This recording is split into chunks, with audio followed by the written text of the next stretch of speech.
Welcome to Night Whisper. What happened when two American soldiers stepped forward to touch something that was not of this world? Tonight, we step into the frost-covered woods of Suffolk, England, December 1980, where strange, glowing lights appeared in Rendlesham Forest. U.S. Air Force personnel witnessed a triangular craft, mysterious binary code, and events that defy explanation. Prepare to journey into a story of wonder, fear, and the unknown. In the quiet, shadowed trees of Rendlesham Forest, the night air held a sharp, electric tension. Frost crunched beneath boots, and the scent of pine mingled with cold earth, grounding yet surreal. It was December 1980, and what unfolded over those nights would leave a lasting mark on human curiosity, military history, and the mysteries of the unexplained. U.S. Air Force personnel stationed at nearby bases became the first witnesses. Sergeant Jim Penniston and Airman John Burroughs approached a triangular craft, glowing red and hovering silently among the trees.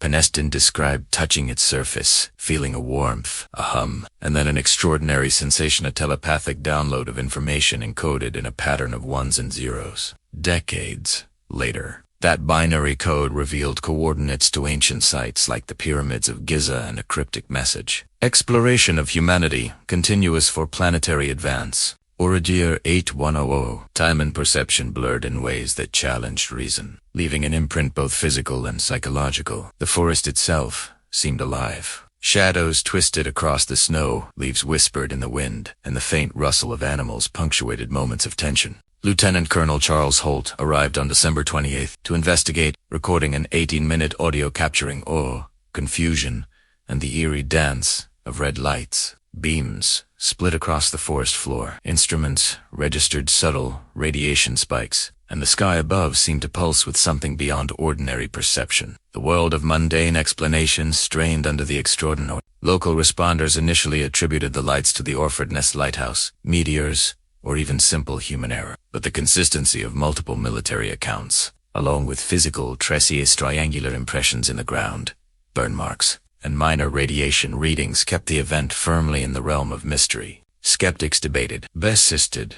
The incident became a lens through which the limits of perception, memory, and evidence could be explored. Even decades later, the story persists. In 2025, testimonies revisiting Cape El Green revealed subtle lights, shadows, and strange impressions, reinforcing the forest's continued influence over human observation and imagination. Rendlesham Forest became more than a location. It became a bridge between history, culture, and the media.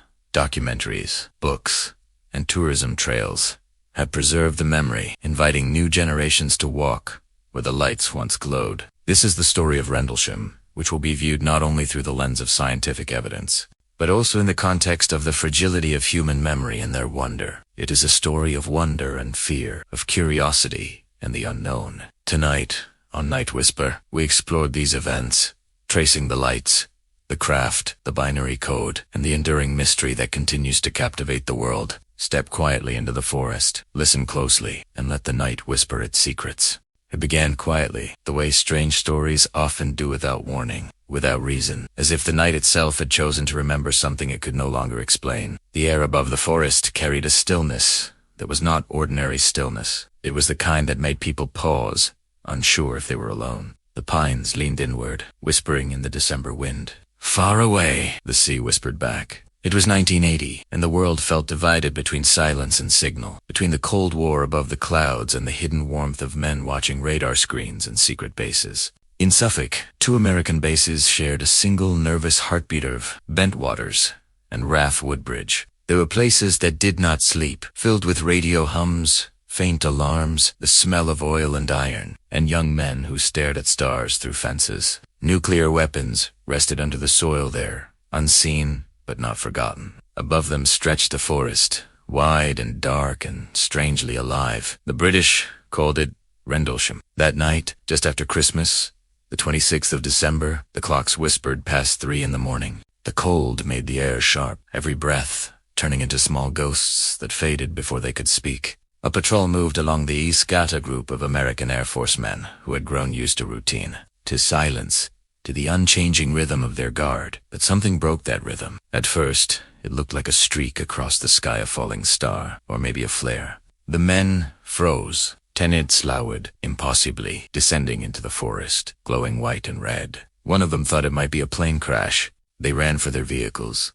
Lights cutting through the fog, hearts pounding. Their radios crackled with confused voices. Someone said it might have gone down near the trees. Someone else said it was too controlled to be falling. They didn't know. None of them did. Sergeant Jim Penniston and Airman John Burroughs went ahead, their boots sinking into frozen ground. They carried flashlights that trembled with their breathing. Ahead, through the trees, a strange light pulsed like a heartbeat, steady, rhythmic, almost mechanical. The mist caught the light, bending it into shapes that didn't belong. The forest seemed to breathe with it. For a moment, Penniston thought of home, of Christmas lights strung across porches, of something human and familiar. But this was not that kind of light. They reached a small clearing. The ground glowed faintly, and there standing as if what seeing was a craft. It was triangular, smooth, and black like polished stone, about 9 feet across, maybe a bit more, hovering a few inches above the ground. It emitted a low hum, not loud, but deep, something you felt more than heard.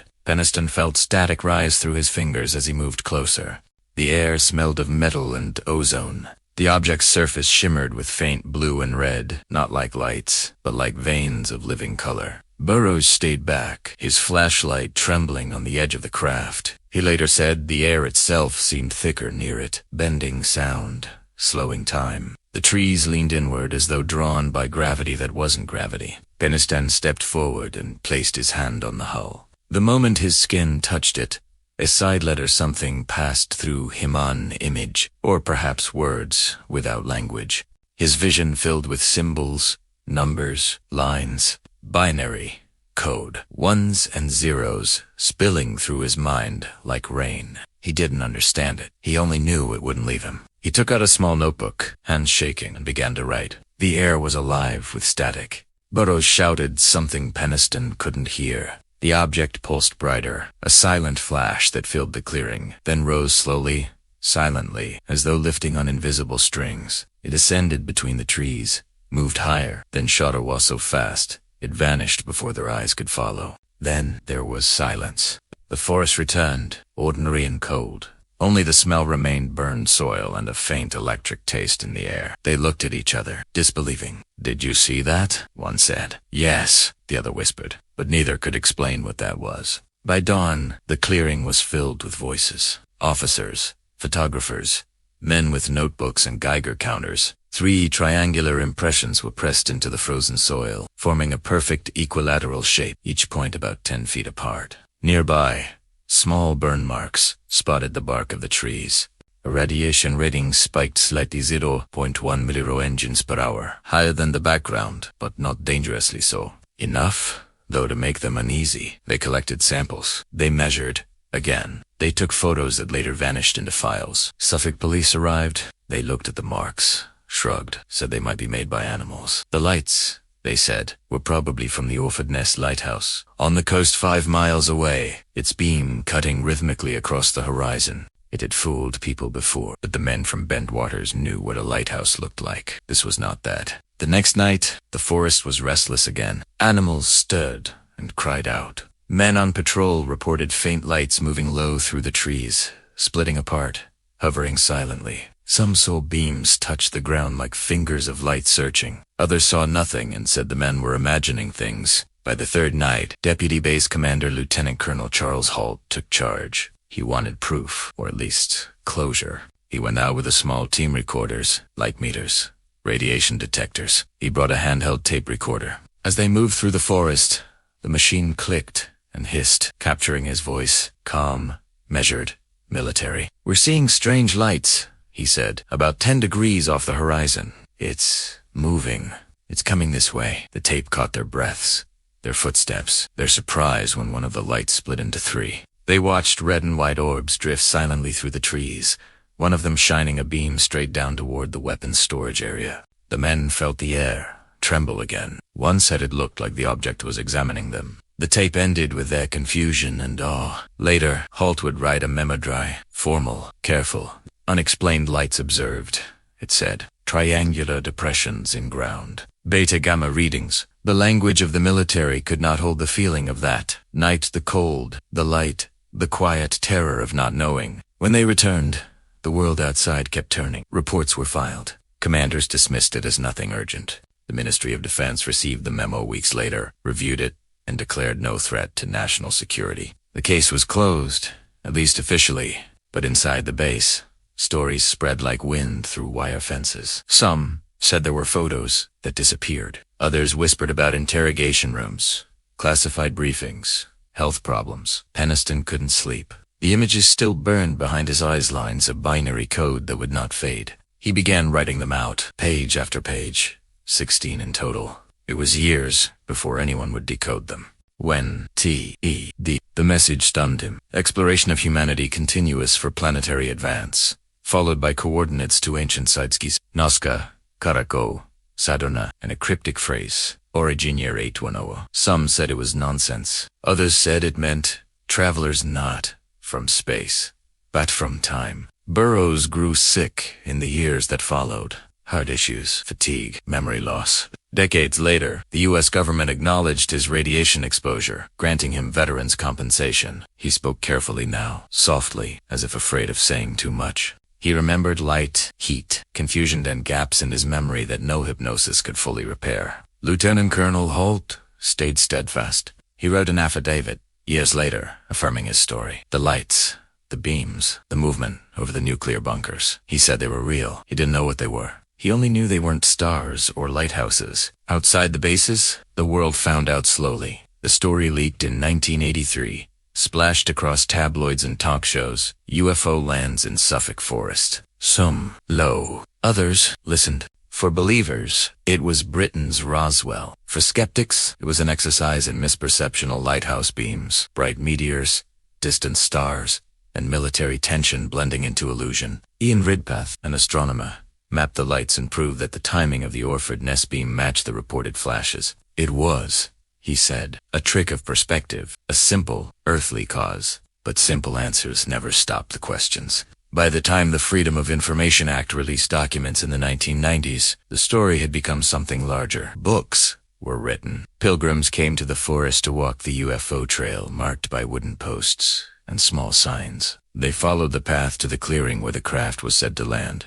They stood there at night, in the same cold, listening for hums that were no longer there. And still, the forest watched them back. Years passed, yet the night never really ended. It lived on inside those who had seen it. For Penniston, it was a loop of memory light through fog, a shape rising without sound. He would sometimes wake in the middle of the night, heart racing, hand tingling, as if the static were still there. Burroughs kept quiet for years, his silence heavier than belief. The forest, meanwhile, grew over the traces. Grass filled the moss crept along the bark, where radiation once flickered on instruments. But the ground remembered. People came, walking where the lights once stood, their voices low, their cameras ready. Some came for truth, others for wonder. They said you could still feel something, their pulse beneath the soil, faint but steady, like the echo of that distant hum. And though governments closed files and skeptics wrote long explanations, the story refused to end. The men who were there carried its weight differently, some with faith, others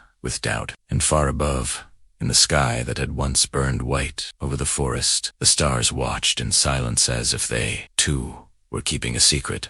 Morning came slowly over Suffolk, stretching pale light across the frost-soaked forest. Trees stood still, their branches glinting silver, and the ground seemed to remember the night before, holding faint impressions that no one could explain. The air smelled cold and damp, carrying a whisper of something both familiar and impossible. Rendlesham looked ordinary again, yet the forest was no longer just trees, and soil it was memory made visible. A stage 4 events that refused to stay in the past. At RAF Bentwaters, life continued with its routine precision. Soldiers moved through corridors and hangars, reporting in, checking equipment, carrying out drills. Yet whispers of the lights and strange shapes moved faster than orders.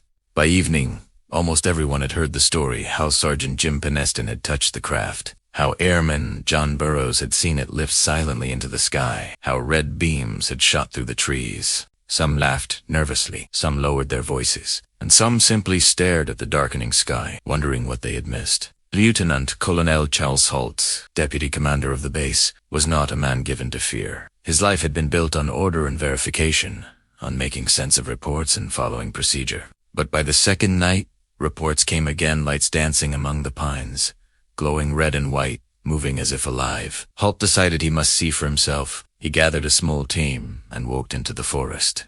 The cold bit their faces, and fog swirled in the beams of flashlights. The soldiers carried meters, cameras, and a Geiger counter, all tools meant to measure the world, all useless against the unknown. Halt's voice recorded everything on tape, calm and steady at first, noting coordinates, directions, wind, and temperature. Then the extraordinary began. A light flickered through the fog, then split into several. Red beams extended downward, one touching near the vaults where nuclear weapons were stored. The men froze, breath shallow, minds straining to fit logic onto the impossible. Halt measured radiation spikes, noting 0.1 milliroentgen small, yet persistent. The lights seemed to respond to their movements, drifting slowly, watching. "It's moving toward us now," Halt said into the tape. Then it rose and vanished. Silence returned. Yet the air still felt charged. The forest had not released its secret. Back at the base, Halt wrote the memo that would later be known as the Halt Memo. The words were precise. Clinical, unexplained lights, triangular impressions, beta-gamma readings. Yet beneath the paper lay the tremor of experience, the unspoken certainty of men who had touched the unknown. Weeks later, the memo reached the Ministry of Defense. Officials reviewed it with polite detachment, noting there was no threat to national security. In Tatpras, mystery was buried neatly in bureaucratic language. Yet the story refused burial. By 1983, the memo leaked to the press. Headlines screamed of UFO landings in Suffolk. Television crews arrived, capturing the forest in half-light. Mist curling around branches, shadows playing tricks on cameras. Locals watched in awe, recalling faint lights from their own windows, flashes that moved differently than the stars or the lighthouse. Police dismissed the initial marks as animal tracks, the lights as misidentified signals. Yet villagers whispered of government trucks and plainclothesmen walk in the woods at midnight. The timeline stretched, layer upon layer. December 26, 1980, lights descended. December 27th, marks and confusion. December 28th, Halt's team recorded the phenomenon. January 13th, 1981, memo filed, then silence, then leaks, then debate, each moment stacked over the previous, folding the forest into legend. The forest itself remained quiet. Its edges softened as the decades passed. Moss grew over triangular depressions. Soil hid small radiation traces. Pines swayed as though they remembered more than any human could record. Yet the air held a pulse. Some said it was wind, others said it was memory. Either way, the energy lingered. By the 1990s, researchers returned with new eyes. FOIA requests revealed redacted files, memos, and interviews. Halt's tape circulated, eerie and raw, capturing voices whispering over the fog, counting measurements, trying to describe impossible motion. The recording became a tool, a relic, a piece of evidence that defied interpretation. Skeptics mapped the events to celestial movements and lighthouse rotations, explaining flashes as natural phenomena, but physical evidence remained the triangular marks, burned traces, and faint radiation. Penniston's notebook, kept secret for years, surfaced slowly. 16 pages of binary code he had written from memory contained coordinates pointing to ancient sites, the pyramids of Giza, the Nazca lines, Caracol in Belize. The message itself seemed strange and deliberate. Exploration of humanity continuous for planetary advance. Origin year 8100. Some called it proof of time travelers. Others dismissed it as coincidence. The code defied immediate understanding, lingering like a riddle in the mind. Burroughs experienced the aftermath differently. His health declined over decades, his body showing signs consistent with radiation exposure. After long battles, the U.S. Department of Veterans Affairs granted him benefits. Though no one could verify the source of his injuries, the acknowledgement quietly affirmed that something unusual had happened that night. Meanwhile, Rendlesham's cultural influence grew. The Forestry Commission opened the UFO trail. Families, hikers and dreamers walked the paths, following plaques, detailing lights, craft, and testimony. The forest became a living museum, a shrine to memory and speculation. Visitors spoke of subtle hums, slight vibrations in the earth, and quiet moments when the air felt heavier near the clearing. The trail was no longer just a tourist attraction. It was a testament to enduring wonder. Global discussions continued. Skeptics like Ian Ridpath and David Clark analyzed optical illusions, meteors, and lighthouse rotations. Believers, including Nick Pope and Georgina Bruni, saw hints of cover-up and intelligence beyond human comprehension. Debates flourished online, in forums, podcasts, and academic papers. Rendlesham became part of a network of UAP events, particularly near nuclear facilities, suggesting a recurring pattern that drew researchers back decades later. The timeline extended further into 2025. New witnesses emerged at Capel Green, describing unusual figures, unexplained footage, and military interrogations. Their voices carried a weight of credibility and mystery, adding layers to the story. Documents declassified under new laws, combined with ongoing global UAP hearings, ensured Rendlesham was no longer merely an isolated case. It was a cornerstone for modern investigations into unexplained aerial phenomena. Still, the forest held its silence. The clearing where Penniston had touched the craft seemed smaller now, softened by moss and grass, yet charged with memory. The pines swayed in subtle rhythm, as if acknowledging invisible observers. Tourists and locals walked paths, unaware of the layers beneath the recordings, the code, the radiation, the emotion. Yet anyone patient enough could sense it. The night had left an imprint that refused to fade. Even skeptics admitted something lingered. Data could explain lights and patterns, meteors and mystery, but it could not erase the human experience, the awe, the fear, the sudden certainty of something beyond. That was Rendlesham's enduring truth, not proof of extraterrestrials. Not a hoax, not a government secret. It was the intersection of human perception and the unknown. And so the story continued, passing from soldier to civilian, from skeptic to believer, from generation to generation. It became legend without losing the tangibility of memory. Every December, those who had been there remembered the cold air, the beams of red light, the hum in the soil, the way time seemed to stretch and fold, and even decades later, the forest waited quietly for the next pair of eyes willing to see. The lights had come and gone, but the questions remained. Some would always insist on explanations. Others would accept mystery as its own answer. And the forest, patient as ever, watched them all. The night deepened, and Rendlesham held its breath. The forest had grown older, but the memory of those nights never did. Even in the soft light of afternoon, Rendlesham held an echo of what had happened. Soldiers walked among the trees, decades later. Tourists wandered its paths, yet no one could walk without feeling the weight of the unseen. Something had touched that forest, and in return it had touched those who witnessed it. Sergeant Jim Penniston often said that memory was different from truth. Memory was layered, reflective, a mirror of perception. He remembered the triangular craft, the heat on his hands, the whispering hum that seemed to seep into his mind. He remembered the strange symbols, the binary code, the message that would later puzzle the world. He did not claim to understand it. He only remembered the sensation, the certainty that something beyond human comprehension had been there. Airman John Burroughs remembered differently. His mind could not recall every detail, but his body did. The exposure, the stress, the lingering fatigue, it all left traces. Years later, when he sought medical care, tests revealed evidence consistent with radiation exposure. He received benefits from the VA, not because they could explain it, but because they could not ignore it. His body remembered what the mind sometimes forgot. Lieutenant Colonel Charles Halt carried the forest differently. He had always relied on observation, measurement, documentation. But the tape he recorded, the memo he filed, and the calculations he made could never capture the sensation of looking up into the trees as red light split into many. It was in those moments, Halt later said, that order and chaos collided. That night, the forest became both laboratory and cathedral. The world outside moved on. Cold War tensions eased. Technology advanced. Satellites filled the skies, and radar grew more sophisticated.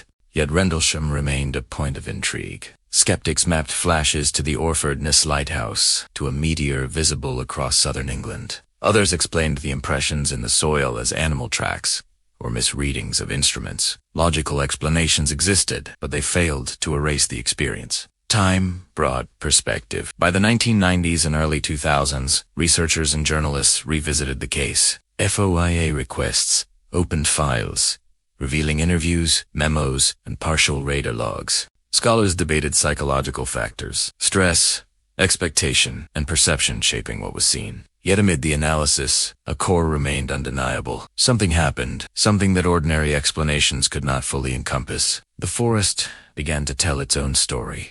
The Forestry Commission opened the UFO trail. Hikers walked where Penniston had first touched the craft, where Halt had measured radiation spikes, where Burroughs had felt the heat and the hum. Plaques described events, dates, and names, and yet the forest seemed to breathe between them. It was a place where history and legend merged, where memory took root in moss and pine. In 2010, the world's attention returned to Penniston's binary code was decoded. Coordinates leading to the pyramids of Giza, the Nazca Lines, and Caracal in Belize, accompanied by a cryptic message. Exploration of humanity continuous for planetary advance. Origin year 8100. Speculation ran wild. Time travelers, extraterrestrial observers, or merely coincidence, no one knew. The code lingered like a riddle in the global consciousness, a bridge between the past and an unknowable future. Burroughs' testimony gained new attention. His health battles, once private, became proof of consequence. What he had seen and touched was no longer just anecdote, it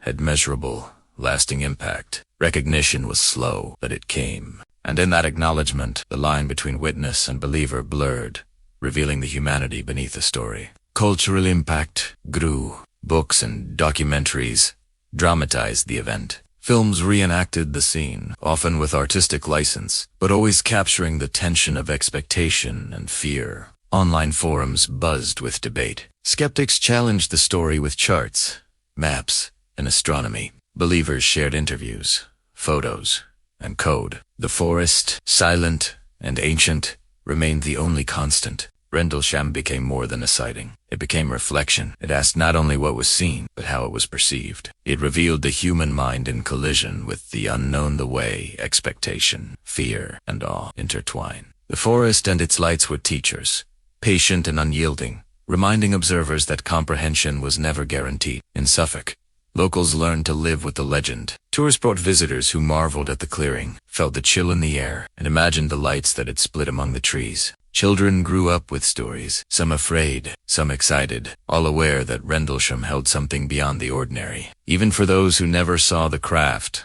the forest whispered of mystery in a way that statistics and logic could never capture. As UAP discussions became global in the 2020s, Rendlesham's relevance deepened. Congressional hearings, new sightings, and policy discussions brought the event into modern context. It was no longer an isolated memory. It was a template for how humans understand anomalies, perception, and evidence. Old debates of aliens versus optics now included questions of intelligence, physics, and possibility. Rendlesham remained central because it had combined the rigor of military observation with the strangeness of the unexplained. Despite decades of study, the forest kept its secrets. New witnesses at Capel Green spoke of figures in the fog, of confiscated footage, and of quiet interrogations by military personnel. Their testimonies added layers, complicating the narrative without simplifying it. Rendlesham was no longer a single night. It was a timeline of curiosity, memory, and revelation. Even the skeptics acknowledged its power.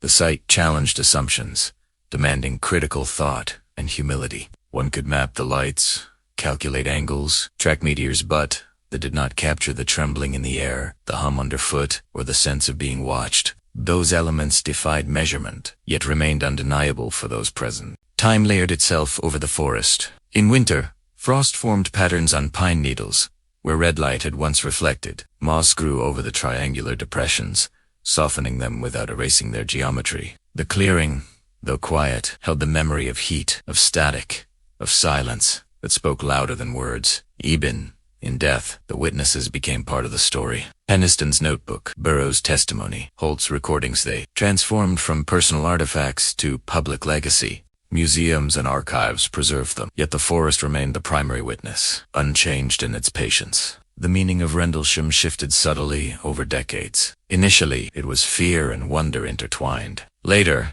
it became curiosity, evidence, debate. Now, it stood as a meditation on perception itself, how humans experience the unknown, how memory preserves what logic cannot, how AO persists when explanation fails. In quiet moments, visitors sometimes felt the pulse of the forest. A vibration underfoot, a subtle hum, a chill in the air, small details that could be wind or imagination, yet carried weight. The forest had absorbed the night, storing it in a way that no human could fully grasp. And still, the lights lingered in memory. They returned in stories, in dreams, in the pulse of discussion worldwide. They reminded humanity of possibility, of wonder, and of the humility required to witness the inexplicable. Rendlesham was more than a case file. It was a mirror reflecting human curiosity, courage, and imagination. The forest waited. The trees swayed. Time stretched and folded, and the unknown remained, patient and alive. One could walk through the clearing today, see only moss and frost, hear only wind through pines. Yet anyone willing to pause might feel the memory pressing softly against the present,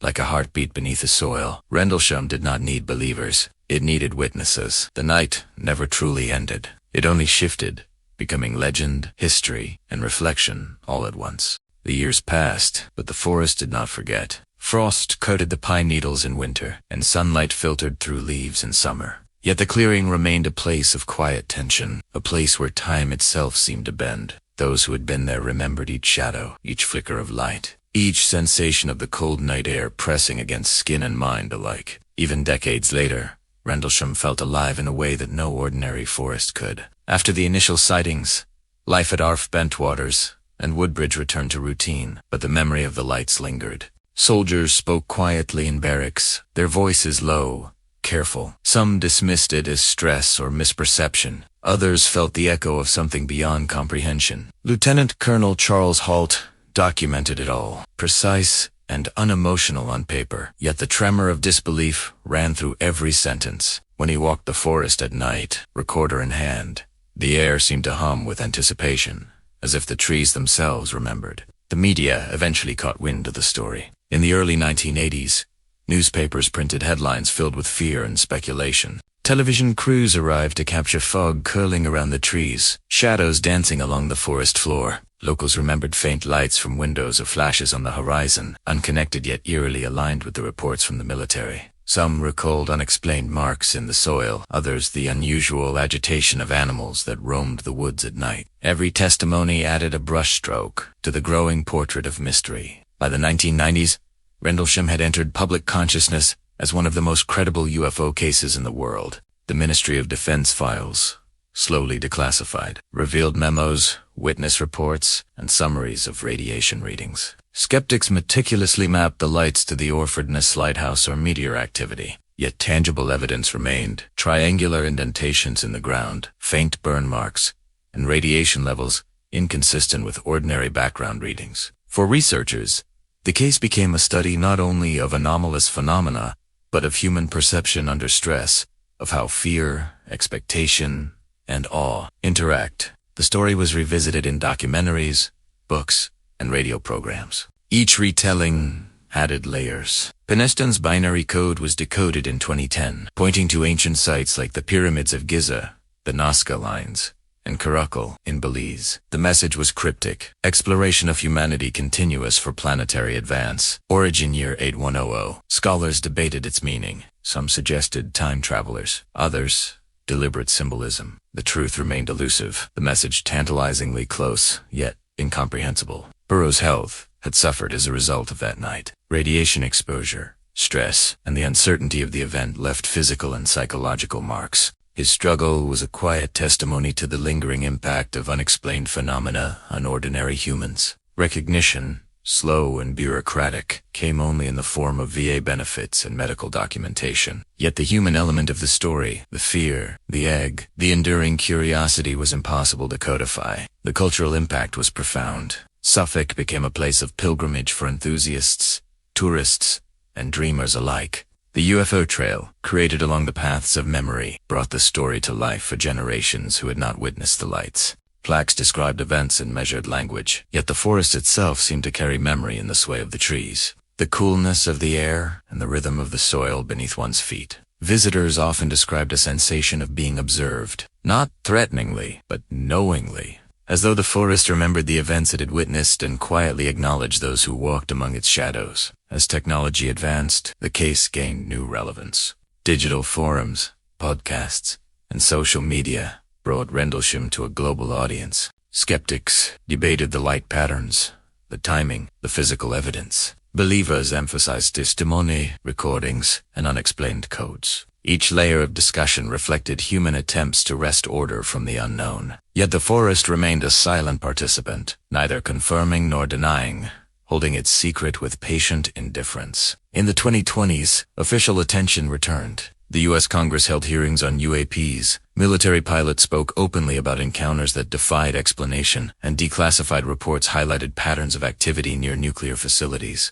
Rendlesham was frequently cited as a historical case study, a benchmark for evaluating anomalous events. Its significance was no longer merely local or anecdotal, it had become foundational in the global discourse. An unexplained aerial phenomena. New testimonies surfaced in documentaries like Capel Green. Witnesses described entities, suppressed footage, and subtle interrogations. While controversial, these accounts reinforced the forest's enduring mystery. Each voice added dimension to the narrative without resolving it, creating a mosaic of uncertainty and wonder. For researchers, the case exemplified the delicate balance between evidence, perception, and interpretation. The forest, meanwhile, remained unchanged. Triangular depressions softened under moss, burn marks faded, and the clearing appeared ordinary to the casual observer. Yet those who paused could feel something beneath the surface, a vibration, a subtle hum, a memory lingering in the soil. Even decades later, Rendlesham demanded attention, not through spectacle, but through quiet presence. Tourists, researchers,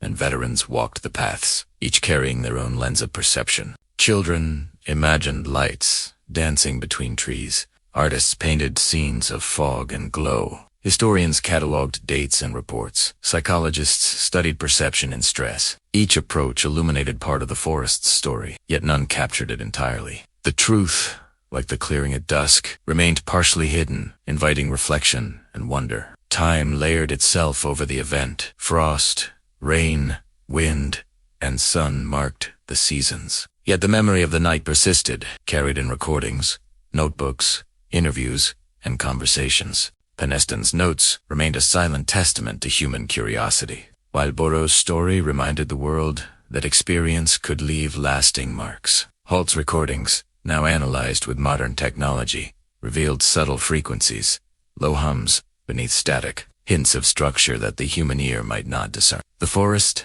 like time itself, held these threads, weaving them into a tapestry that defied simplification. Skeptics and believers both acknowledged the forest's power. Skeptics admired its consistency, noting patterns in the reports and natural explanations. Believers emphasized the lived experience, the impossibility of the light's behavior, the emotional resonance. Both were correct in part, both were blind in part. Rendlesham had become a mirror of human perception, an event that reflected belief, doubt, and wonder simultaneously. The forest was patient. It allowed humans to interpret it, argue it, and study it endlessly, yet it remained beyond ownership. Even the most detailed measurements, the most sophisticated simulations, and the most thorough reports could not capture the essence of that night. The lights, the hum, the cold air, and the fear, these remained unquantifiable, residing in memory rather than in data. Visitors often described subtle changes in the air. Some felt a pull toward the clearing. Others sensed movement in peripheral vision. The experiences were fleeting, subjective, yet consistent enough to reinforce the legend. The forest had become a sanctuary for curiosity, a place where the unknown could exist alongside ordinary reality without contradiction. Rendlesham also influenced global UAP discussions. Its proximity to nuclear facilities suggested patterns observed elsewhere. Analysts compared it with incidents in the United States, Europe, and Asia. The historical weight of Rendlesham provided context for contemporary encounters, emphasizing that human technology and perception often intersect in unpredictable ways. Even in popular culture, the story endured. Films, books, and podcasts dramatized the night, preserving it in collective imagination. Symbols and binary codes entered discussions of time, intelligence, and extraterrestrial possibility. Yet at the heart of all retellings remained a quiet truth. The forest itself held the story, and it remained more than any narrative could convey. When veterans returned to the clearing decades later, they moved slowly, tochinmos, tracing old impressions, listening to the forest breathe. Silence was enough. The forest did not need testimony, argument, or validation. It only needed acknowledgement. Rendlesham's impact was subtle, profound, and enduring. It shaped understanding of perception, the limits of measurement, and the ways humans confront the unknown. It inspired curiosity, wonder, and reflection in ways no textbook or policy paper could replicate. It asked questions that would remain unanswered, teaching humility as effectively as any evidence. The night never truly ended. It only persisted in layers of memory, record, and imagination. Those who had walked the forest felt its pulse. Those who had studied it felt its weight. Those who visited it felt its quiet invitation. Even decades later, the lights flickered in minds, reflections in water, glints through trees, reminding observers that the world is larger than perception alone, that mystery can exist beside understanding, and that some truths are preserved not by measurement, but by memory and wonder. The forest waited, patient and eternal, for the next witness, the next question, the next dream. By 2025, Rendlesham Forest had become more than a story. It was a living memory, layered over decades of study, speculation, and reflection. The forest itself seemed unchanged, yet every visitor sensed the weight of history pressing softly through the soil, the trees, and the air. Fog drifted in the morning, sunlight caught dew and pine needles, and the clearing where Sergeant Penniston had touched the craft looked ordinary, yet carried an invisible presence. New witnesses emerged, stepping forward with courage and hesitance. Major Laurie Riefeld described glimpses of entities moving between trees, figures neither human nor fully understood. Her testimony was precise, calm, yet tinged with uncertainty, the uncertainty of someone who had faced the inexplicable. Steve Longaro spoke of suppressed footage and subtle interrogations by military officials. His account added complexity, suggesting layers of oversight and secrecy that had never been fully acknowledged. These voices did not resolve the mystery.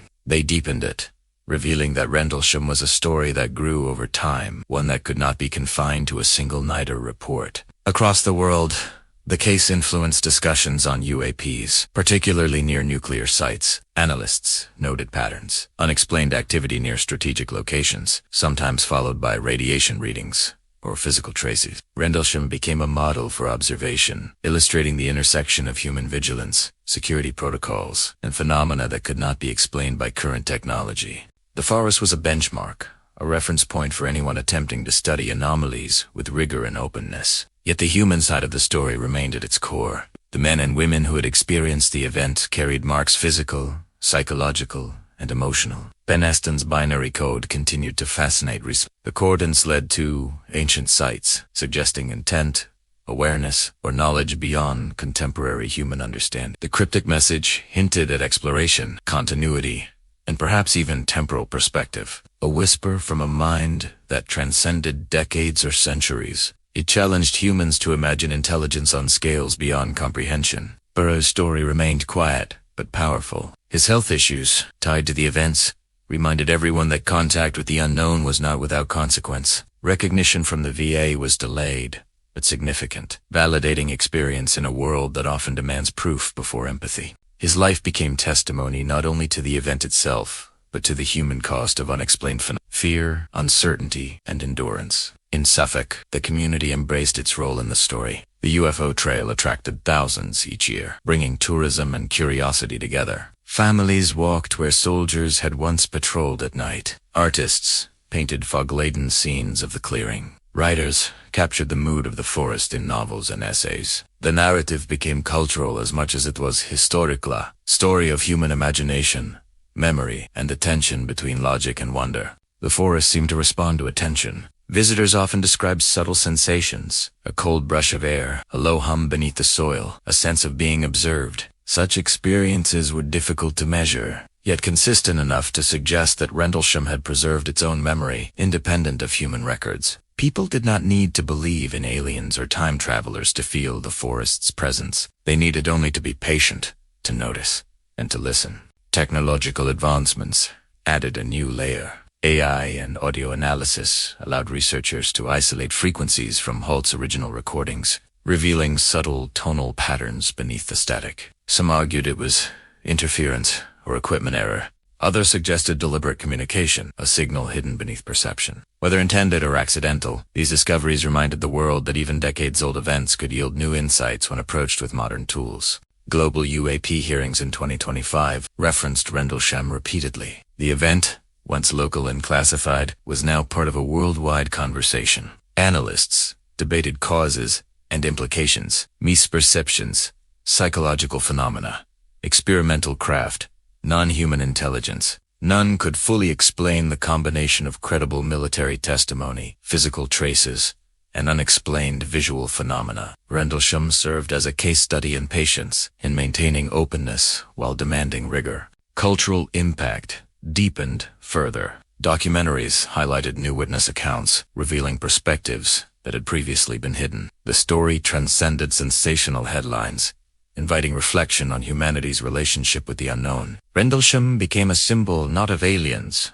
but of inquiry, the drive to observe, to record, to analyze, and to imagine. It demonstrated how humans respond to events that challenge understanding. Curiosity tempered with skepticism, wonder paired with evidence. Visitors who walk the forest today often spoke in quiet voices. They felt something beyond wind or sunlight, an imprint, a pulse, a memory of events they could not have witnessed. The forest preserved emotion as much as fact, a silent archive of human experience. Each footstep echoed with decades of history, from the first sighting to the latest testimony. The clearing, though ordinary in appearance, remained extraordinary in resonance. Rendlesham's endurance highlighted the intersection of human perception and mystery. Skeptics and believers could never fully align. Both were correct in part. Both were limited.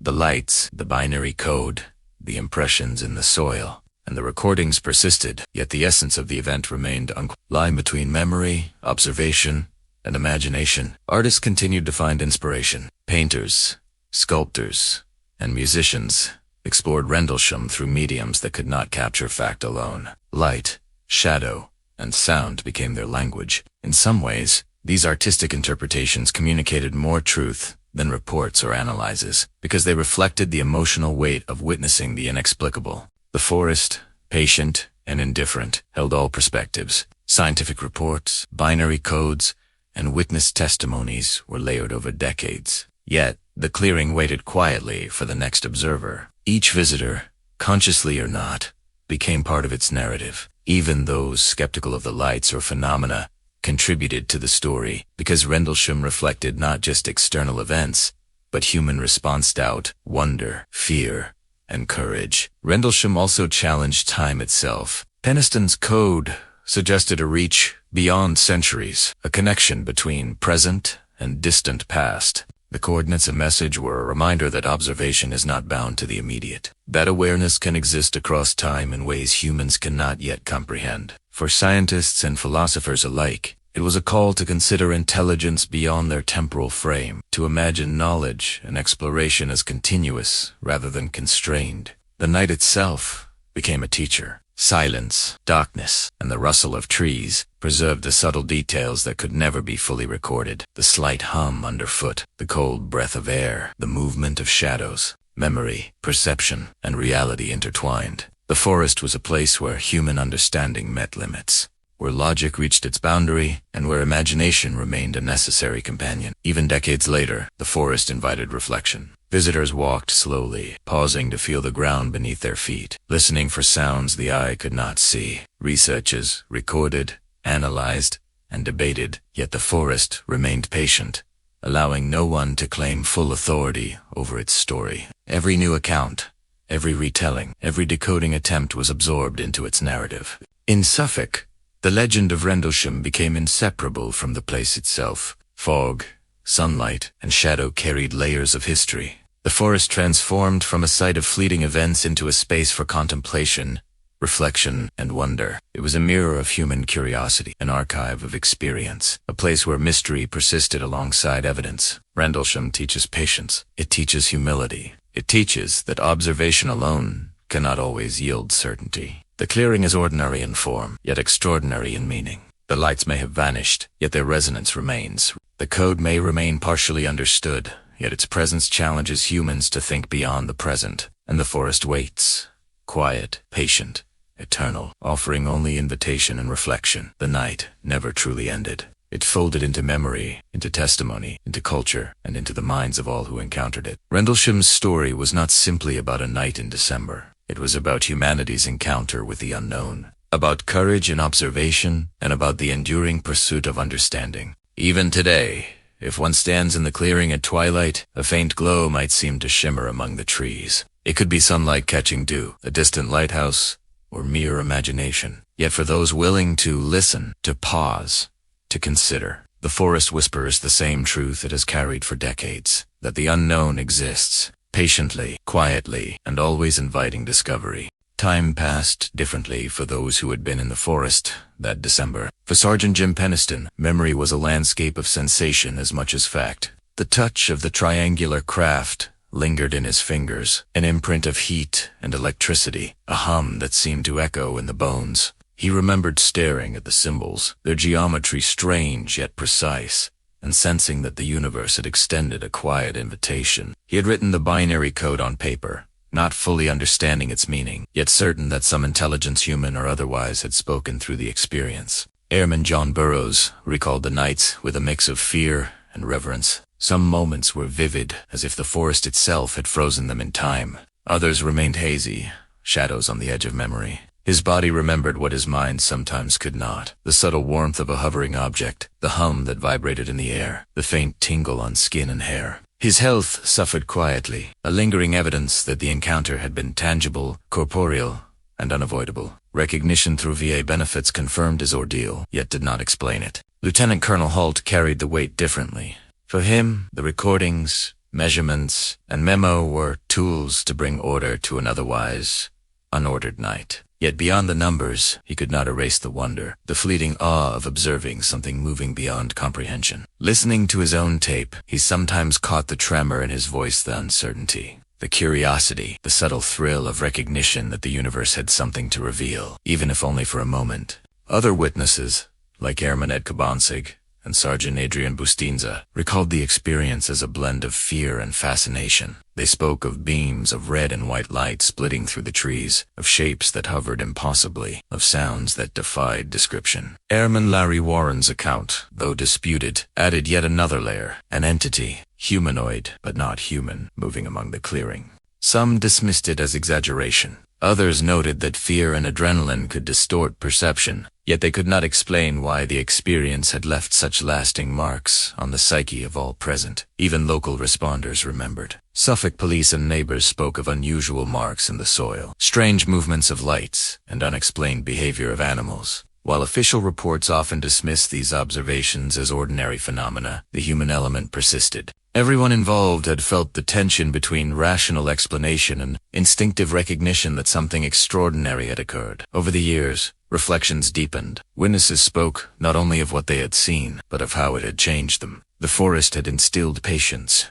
humility, and a heightened awareness of uncertainty. Dreams became sharper, attention to detail more acute, and curiosity persistent. Penniston often said the event had taught him that the universe was layered. That experience could surpass understanding, and that sometimes perception itself was the most reliable proof of reality. In 2025, additional witnesses came forward, offering clarity, nuance, and perspective. Major Laurie Reffelt described a quiet intelligence moving between the trees, aware of the observers yet not threatened. Steve Longaro recounted suppressed footage and subtle interrogations. Their testimonies did not resolve debate. They expanded it, revealing that Rendlesham was not a singular anomaly, but a nexus where multiple observations intersected, each new story layered upon the previous, forming a mosaic of memory, emotion, and unanswered questions. The passage of decades added depth to interpretation. Psychological studies explored stress, perception, and memory, examining how fear, expectation, and environmental factors shaped experience. Some suggested that low light, cold air, and fatigue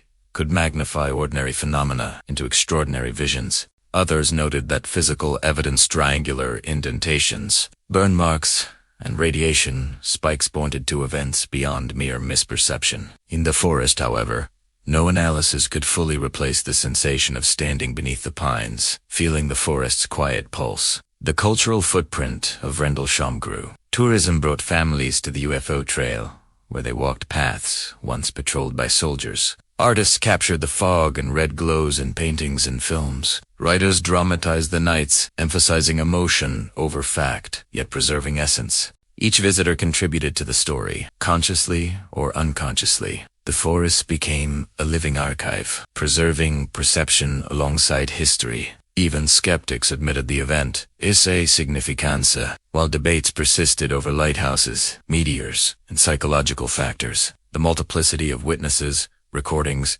and physical traces could not be dismissed entirely. Rendlesham served as a mirror, reflecting human curiosity, wonder, and the limits of certainty. Its endurance lay not in conclusive evidence, but in the interplay of memory, perception, and imagination. In the forest, the night remained present in subtle ways. Frost patterns, moss, and soil impressions acted as silent markers. The clearing, while ordinary in daylight, carried the resonance of memory. Visitors often described slight hums, sudden chills, and peripheral movement. Some saw flashes of light or imagined shapes among the trees. Skeptics might attribute these to imagination, suggestion, or optical effects. Yet for witnesses and sensitive observers, these sensations confirmed the forest's persistence as a space of wonder. Penniston's binary code became a symbol of mystery intertwined with human experience. The coordinates pointed to distant and ancient sites, the pyramids of Giza, the Nazca Lines, and Coracle in Belize. The accompanying message suggested continuity and exploration across time. Scholars debated its implications,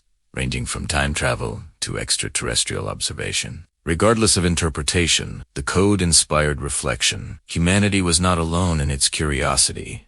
An understanding might extend far beyond immediate perception. Burroughs' health story reinforced the tangible consequences of the encounter. Radiation, exposure, stress, and anxiety were subtle yet persistent. His experience reminded observers that the unknown carries risks, that the universe interacts with humans in ways that can leave both physical and psychological marks. Recognition through VA benefits validated this experience, emphasizing the human cost of witnessing the inexplicable. The forest, patient and indifferent, preserved layers of observation. Scientific reports, anecdotal accounts, and artistic representations were absorbed into its narrative. Trees, soil, and shadows acted as archivists of memory, maintaining resonance long after the lights had vanished. Rendlesham became a teaching space, illustrating how humans process, interpret, and respond to events that exceed ordinary understanding. Across decades, the story reinforced balance. Skeptics demanded evidence, believers sought meaning. Both approaches contributed to understanding, yet neither captured the full essence. Rendlesham existed in the liminal space between perception and reality, evidence and imagination, known and unknown. It was a case study not only in anomalous phenomena, but in the human response to wonder and uncertainty. Artists and storytellers continued to shape perception. Films, paintings, novels, and digital media dramatized the nights of December 1980, translating awe, fear, and curiosity into forms that evoked emotion, even without empirical proof. For many, these interpretations communicated truths deeper than any report could. The experience of the forest itself, the sensation of the lights, the reflection of time and memory in human consciousness. Modern observers of Capel Green echoed this. They reported figures moving between trees, suppressed footage, and subtle interrogations. These accounts complicated the narrative, but added depth. Rendlesham was not just a single night. It was a continuum of observation and reflection. Every new testimony was absorbed by the forest, layered into its quiet presence. The forest demanded patience. It required attentiveness and humility. Scientific measurements, eyewitness reports, and code decoding provided pieces, but only reflection could reveal the full human dimension. The night's significance was emotional as much as empirical. The awe of the unknown, the weight of experience, and the persistent sense of something beyond comprehension. Even today, hikers paused in the clearing at twilight. Some feel the ground vibrate slightly beneath their feet. Some notice a hum, soft and low, like memory, echoing through the soil. Some see the glow of red and white light through fog. None of it is fully explainable, yet all of it is real in the experience of the observer. Rendlesham remains alive, not because of proof, but because perception carries truth beyond calculation. The story endures. Time has layered observation, testimony, and interpretation over the original event. Witnesses age, new observers emerge, and culture continues to absorb the narrative. The forest remains patient, holding memory in soil, stone, and shadow. The lights, whether seen or imagined, persists in reflection, reminding humanity of the tension between curiosity and understanding. Even decades later, Rendlesham teaches humility. It reminds us that the universe may communicate in subtle ways. That observation carries responsibility, and that wonder is as essential as measurement. The clearing, once the stage of extraordinary events, remains a place of contemplation. Its simplicity belies complexity, its quiet masks resonance, and its ordinary appearance contains extraordinary memory. The night never truly ended. It continues in memory, in testimony, in the imagination of those who listen, and in the quiet pulse of the forest. Rendlesham waits, patient and eternal, for the next observer, the next question, the next reflection. The forest breathes, the clearing remembers. The story unfolds. Rendlesham no longer belonged only to Suffolk. Its story had spread across oceans, crossing continents and cultures. Books were translated, documentaries produced, and podcasts aired, each retelling emphasizing the tension between certainty and wonder. For audiences, it was more than a UFO case. It was a story about perception, memory, and the fragility of explanation. The forest itself, silent and unmoving, became a symbol, a landscape of possibility that stretched far beyond its 5.8 square miles. Media attention evolved with technology. Television programs in the 1980s dramatized the events, using actors, fog machines, and red lights to convey the strangeness of the nights in December. Later, digital technology allowed filmmakers to recreate the forest with detail and accuracy, rendering the glow of the craft, the triangular indentations, and the subtle movement of shadows. Even without new evidence, the retellings evoked emotion, awe, fear, and a profound sense of the unknown.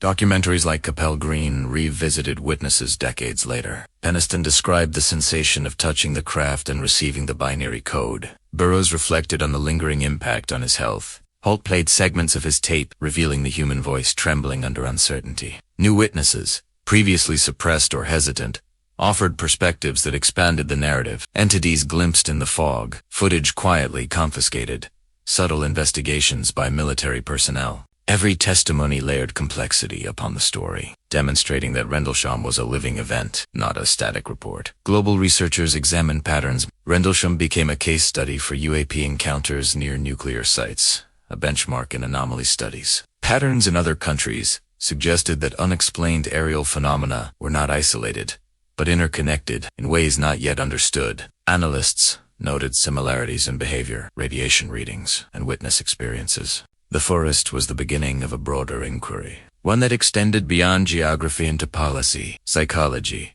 and philosophy. Yet for every analytical approach, there remained the human core. Witnesses recounted fear, awe, and curiosity. Soldiers described lights that split and moved with intent, as if aware of observation. Civilians described fleeting impressions of glow and shadow. Each story revealed that the encounter was more than visual. It was an experience that touched mind, body, and spirit. Rendlesham's significance lay not only in what could be documented, but in what could be felt, remembered, and imagined. Cultural impact persisted. Schools included Rendlesham in lessons about perception and critical thinking. Artists painted glowing forests. Musicians composed low hums that echoed the forest's vibrations, and writers dramatized the nights with care to preserve atmosphere over sensationalism. Even skeptics found inspiration, reflecting on the event's ability to challenge assumptions, question perception, and evoke wonder. Rendlesham became a mirror for human curiosity, reflecting both belief and doubt. The forest itself held memory in subtle ways. Frosted needles, moss-covered soil, and triangular depressions preserved evidence of what had occurred. Visitors reported subtle sensations, vibrations beneath their feet, distant hums, glimmers of light through fog. Some dismissed these as imagination. Others understood that the forest contained layers of memory that transcended explanation. The phenomenon was both there and not there, perceptible yet elusive. A quiet teacher for those willing to observe. Rendlesham inspired dialogue beyond Suffolk. UAP researchers in the United States, Europe, and Asia referenced the case to illustrate credibility and ambiguity. The presence of multiple trained observers, recordings,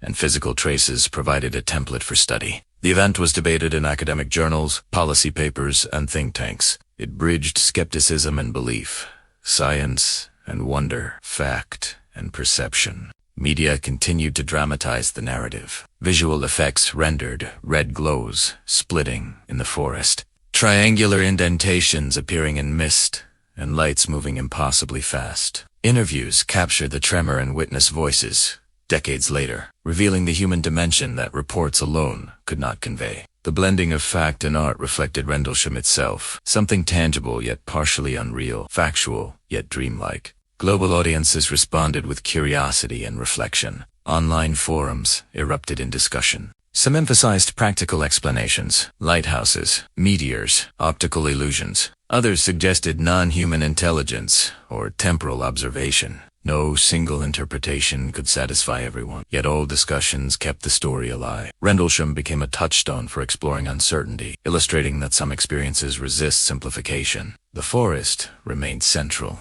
Observers learned that details mattered: the angle of light, the behavior of animals, subtle shifts in air pressure. Yet even with meticulous recording, some elements defied quantification: the hum in the trees, the sense of observation, the subtle feeling of awe pressing against the chest. Rendlesham was an event that existed as much in human perception as in external reality. Over decades, Rendlesham influenced policy. U.S. congressional hearings referenced the case as historical precedent. Declassified files highlighted patterns of observation near nuclear sites. Researchers debated the implications for safety, technology, and intelligence. Rendlesham had become a bridge between historical anomaly and contemporary concern, linking Cold War secrecy to modern transparency. Artists and storytellers continued to shape perception. Paintings, films, novels, and music captured the forest, lights, and experiences of witnesses. Interpretation became part of the memory, illustrating how human imagination interacts with observation. Rendlesham was not only documented,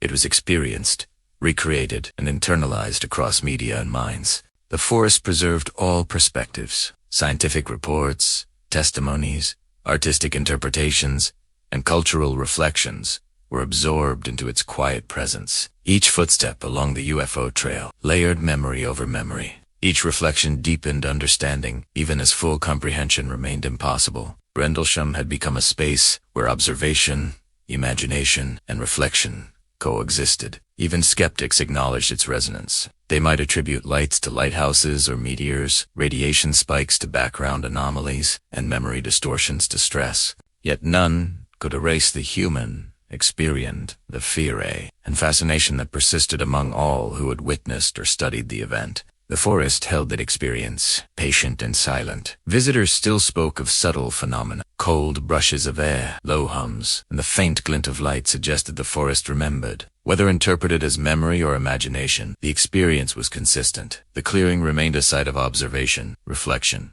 and quiet wonder. Rendlesham had become a living archive, preserving sensation as much as fact. Even in popular culture, the story endured. Movies, novels, and digital media dramatized events, while preserving atmosphere. Binary codes and cryptic messages were shared and debated. The case had become a symbol of curiosity, persistence, and the interplay between evidence and experience. Rendlesham's story transcended geography, history, and even time. The night itself persisted in human consciousness. Frosted soil, mossy tree roots, and triangular impressions preserved the echo of events. Light, shadow, and sound carried memory. Visitors and researchers, both believers and skeptics, became part of the forest's ongoing narrative. Rendlesham was not fixed in the past. It was alive, layered over decades of experience, study, and reflection. The lights, the code, the human emotion, they all remained. Rendlesham continued to teach humility, patience, and the necessity of wonder. The forest waited for the next observer, the next story, the next reflection. The night never truly ended. It only persisted, layered in memory, culture, and imagination. Even today, standing in the clearing at twilight, one might see a shimmer of light or hear a low hum carried by the wind. It could be explained, it could be imagined. Yet for those willing to pause and listen, Rendlesham whispers the same lesson it has carried for decades. The universe is larger than perception alone, and some mysteries exist to inspire curiosity, and reflection. Memory is not a photograph, it is a living thing. For those who experienced Rendlesham, memories stretched, folded, and shimmered like the mist in the forest. Sergeant Jim Penniston recalled the triangular craft not only through sight but through touch and sensation. The heat of its surface lingered on his fingers. The hum, soft yet persistent, vibrated in his chest. He wrote down the binary code as if compelled by some internal logic. Yet the meaning only slowly unfolded over decades. Each recollection felt like walking through fog, familiar yet elusive. Airman John Burroughs remembered differently. He felt the forest in his body before he could recall it in words.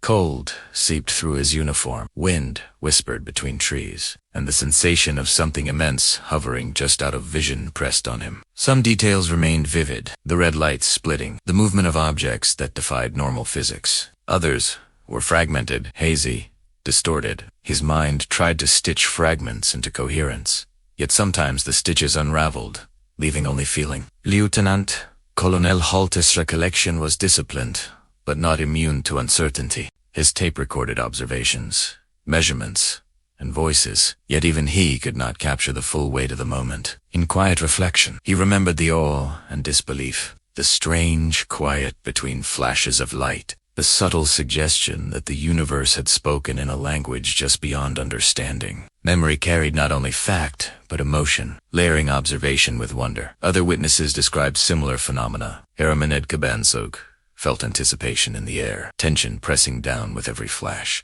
Sergeant Adrian Bustinza noted that fear sharpened perception, making the ordinary extraordinary. Even disputed accounts, like Airman Larry Warren's, contained threads of truth-faint impressions of movement, sounds, and sensations that persisted in memory, whether distorted or fully accurate. Memory and perception intertwined in ways the witnesses could not fully analyze. The forest amplified small details, the shimmer of frost, the low hum of wind, shadows moving in peripheral vision. Psychological studies later noted how fatigue, fear, and expectation shape recall. Yet these explanations, while scientifically valid, did not erase the intensity of lived experience. The forest remained both witness and teacher, holding the event in layers that defied simple measurement. Penniston's binary code illustrates duality, written in the night, decoded decades later.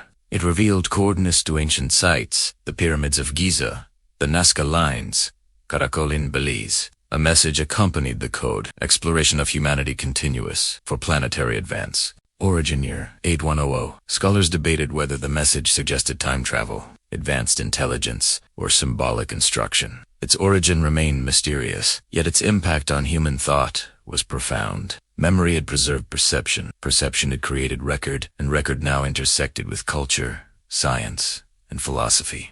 Burroughs' health struggles reflected the physical imprint of experience. Radiation exposure, stress, and anxiety were subtle yet lasting reminders that the encounter had tangible consequences. Recognition through VA benefits validated these consequences, emphasizing that memory, perception, and corporeal reality were intertwined. Rendlesham was not just a story, it was a lived, embodied experience with consequences extending into decades. The forest, patient and enduring, held memory in its soil and trees. Visitors reported faint sensations, a vibration beneath the feet, a subtle hum carried on wind, a glimmer of light through the canopy. Skeptics attributed these phenomena to imagination, suggestion, or environmental effects. Believers saw echoes of the original event. Both perspectives were necessary. Memory is interpretive, reality is layered. Rendlesham existed in the overlap. The passage of time changed the stories but did not erase them. Witnesses recalled events with new clarity or with soft distortions. Some details became sharper, the triangular craft, the binary code, the red and white lights. Others blurred, figures moving in fog, sounds that defied description, the exact sequence of moments. Memory created narrative as much as recollection. Perception colored reality, blending fact and impression in a delicate dance. The human mind responded to mystery in varied ways. Fear sharpened attention, but could distort judgment. Curiosity expanded perception and imagination, allowing observation of subtle details others might overlook. Awe induced reflection, opening awareness to possibilities beyond conventional understanding. Rendlesham revealed that when humans encounter the extraordinary, perception, emotion, and memory are inseparable. Artists and storytellers captured these nuances. Films dramatized fog and glow, emphasizing sensation over strict fact. Paintings portrayed red lights splitting through trees, shadows curling along forest floors. Writers explored fear,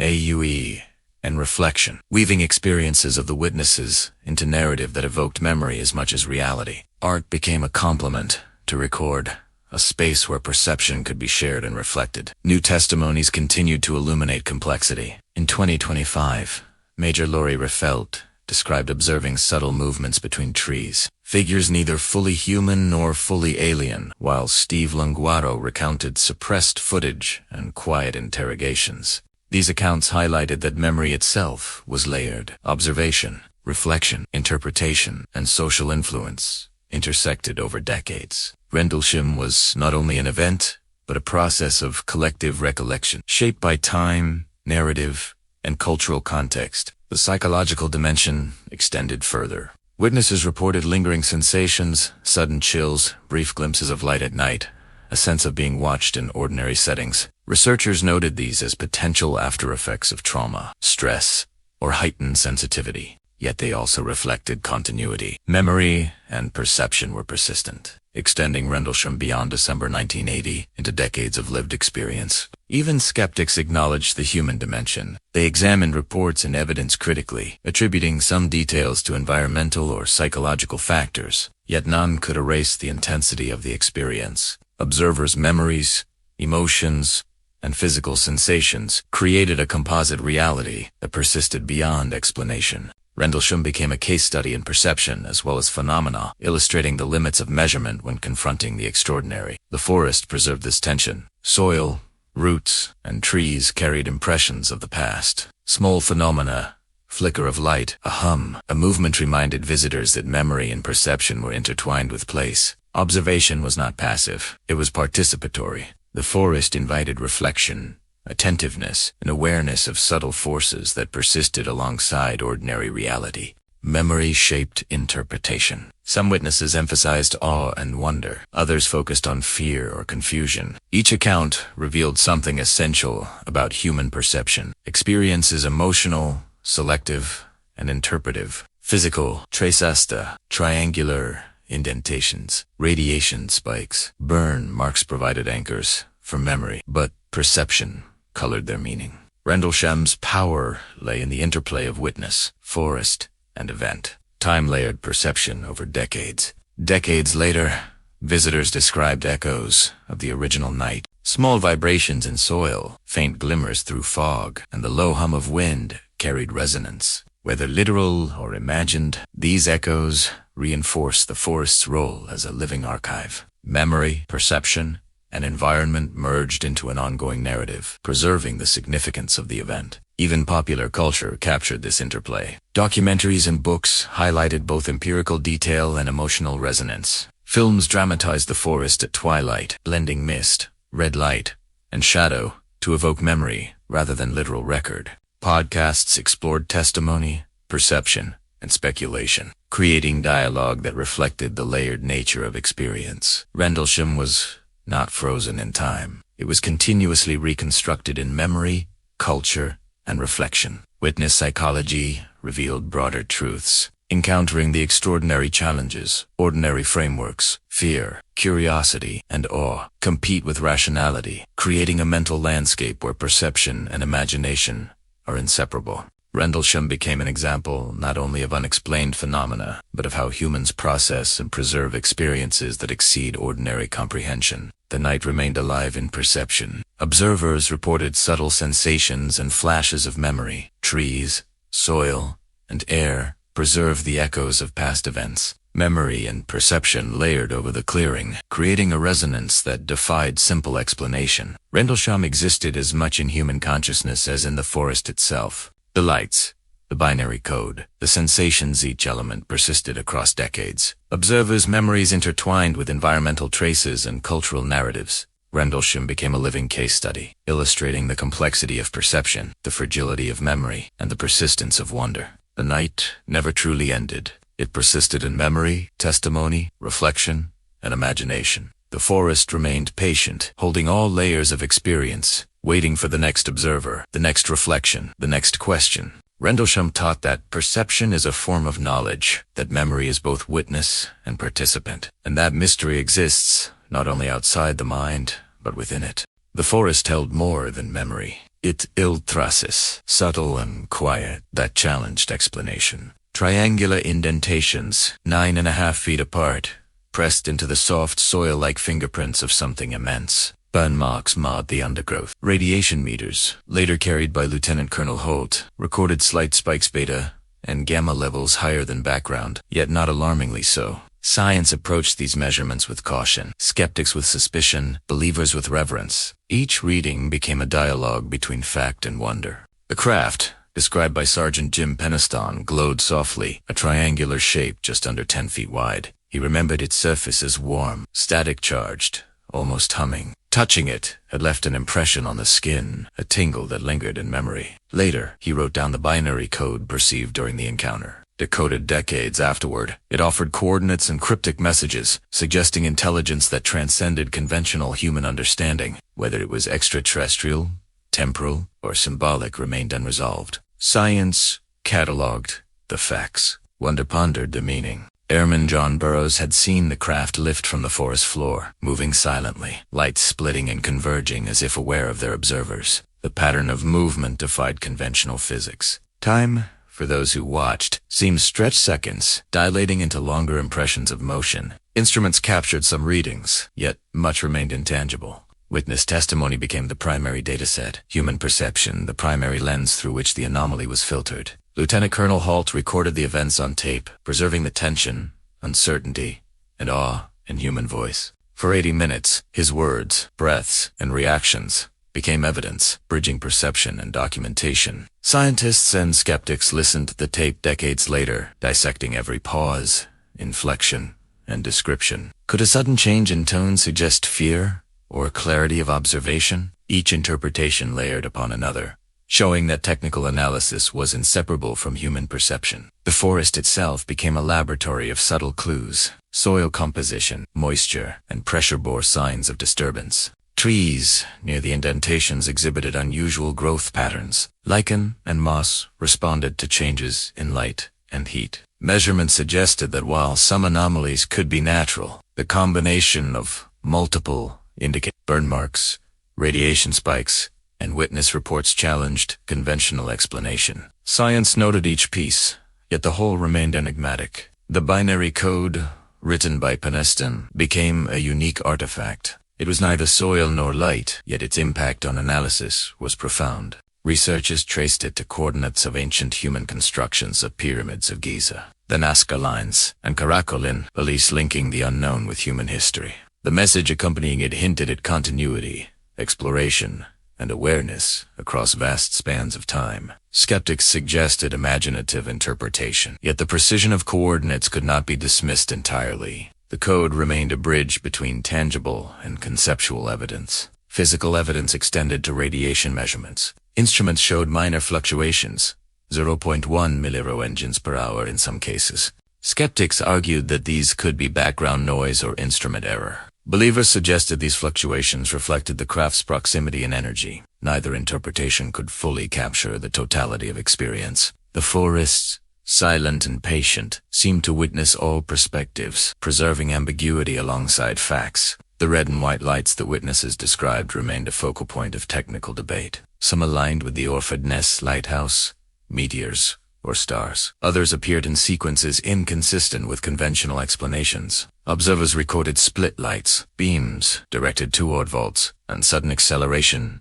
beyond known capabilities. Instruments captured some luminescence, yet no radar confirmation existed. Analysis became a dialogue between measurable data and perception, science and story. Lieutenant Colonel Halt's memo to UK Ministry of Defense offered another layer of evidence. Written on January 13, 1981, it described unexplained lights, radiation, and impressions on the forest floor. It formalized observation, providing both timeline and detail. Yet even this official documentation carried ambiguity. Language reflected both precision and uncertainty, demonstrating the limits of reporting events that straddled known and unknown. Local responders contributed data of their own. Suffolk Police and Forestry Commission noted marks in soil, disturbances in undergrowth, and unusual animal behavior. Official reports often dismissed these as ordinary, yet the combination of multiple sources added depth. Triangulating testimonies with technical measurements revealed consistency, even if interpretation varied. The forest became an archive, recording both event and observer, blending empirical data with human perception. Further technical analysis focused on soil and vegetation. Triangular impressions measured approximately 9.8 feet per cd. Soil compaction varied from normal forest floor to unusually dense areas beneath the marks. Trees displayed minor burn scars, and nearby moss responded differently than surrounding areas.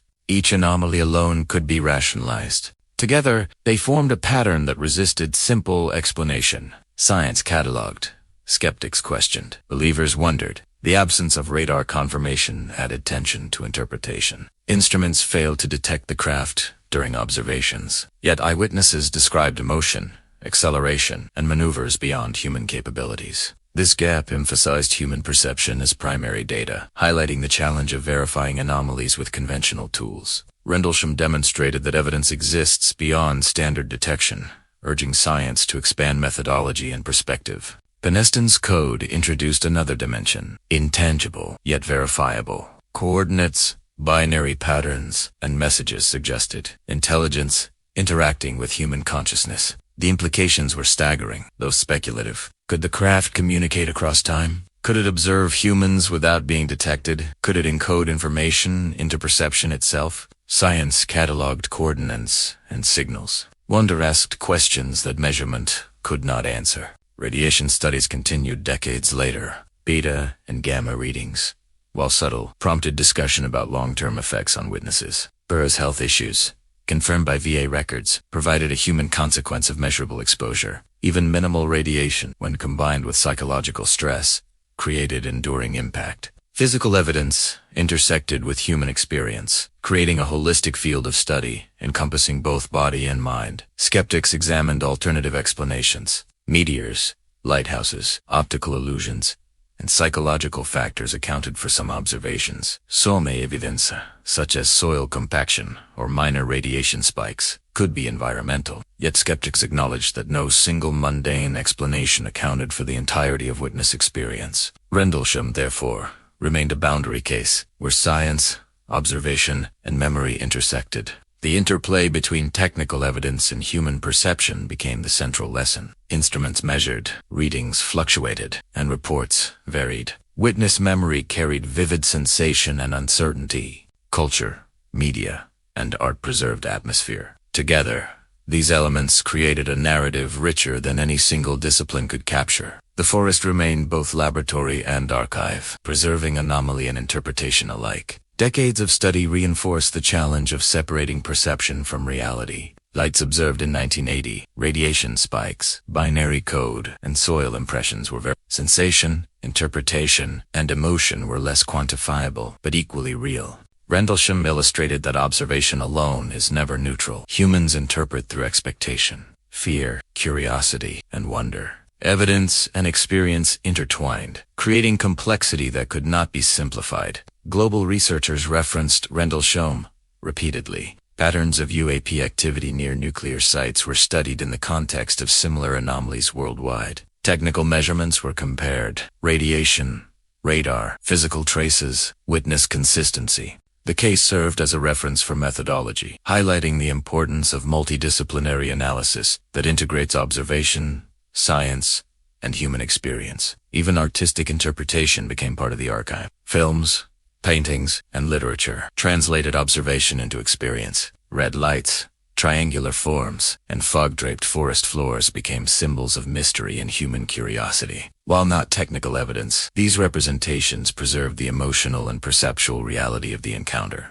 They provided a lens for understanding experience that instruments alone could not convey. Time layered all evidence together. Original witness accounts, technical measurements, recordings, later testimonies, and artistic interpretations coexisted. Rendlesham's narrative expanded beyond the clearing into decades of cultural, scientific, and psychological study. The forest preserved it silently, allowing interpretation and reflection. Science documented what it could. Human perception preserved what it could not. The story endured between these two forces: the lights, the craft, the binary code, the soil, and the radiation remained. They formed a lattice of fact, measurement, and perception that resisted reduction. Rendlesham demonstrated that some events cannot be fully explained by conventional science, yet they remain analyzable, documentable, and meaningful. The forest recorded reality as much as imagination, evidence as much as emotion. Even today, standing in the clearing, one might sense the echo of measurement and memory.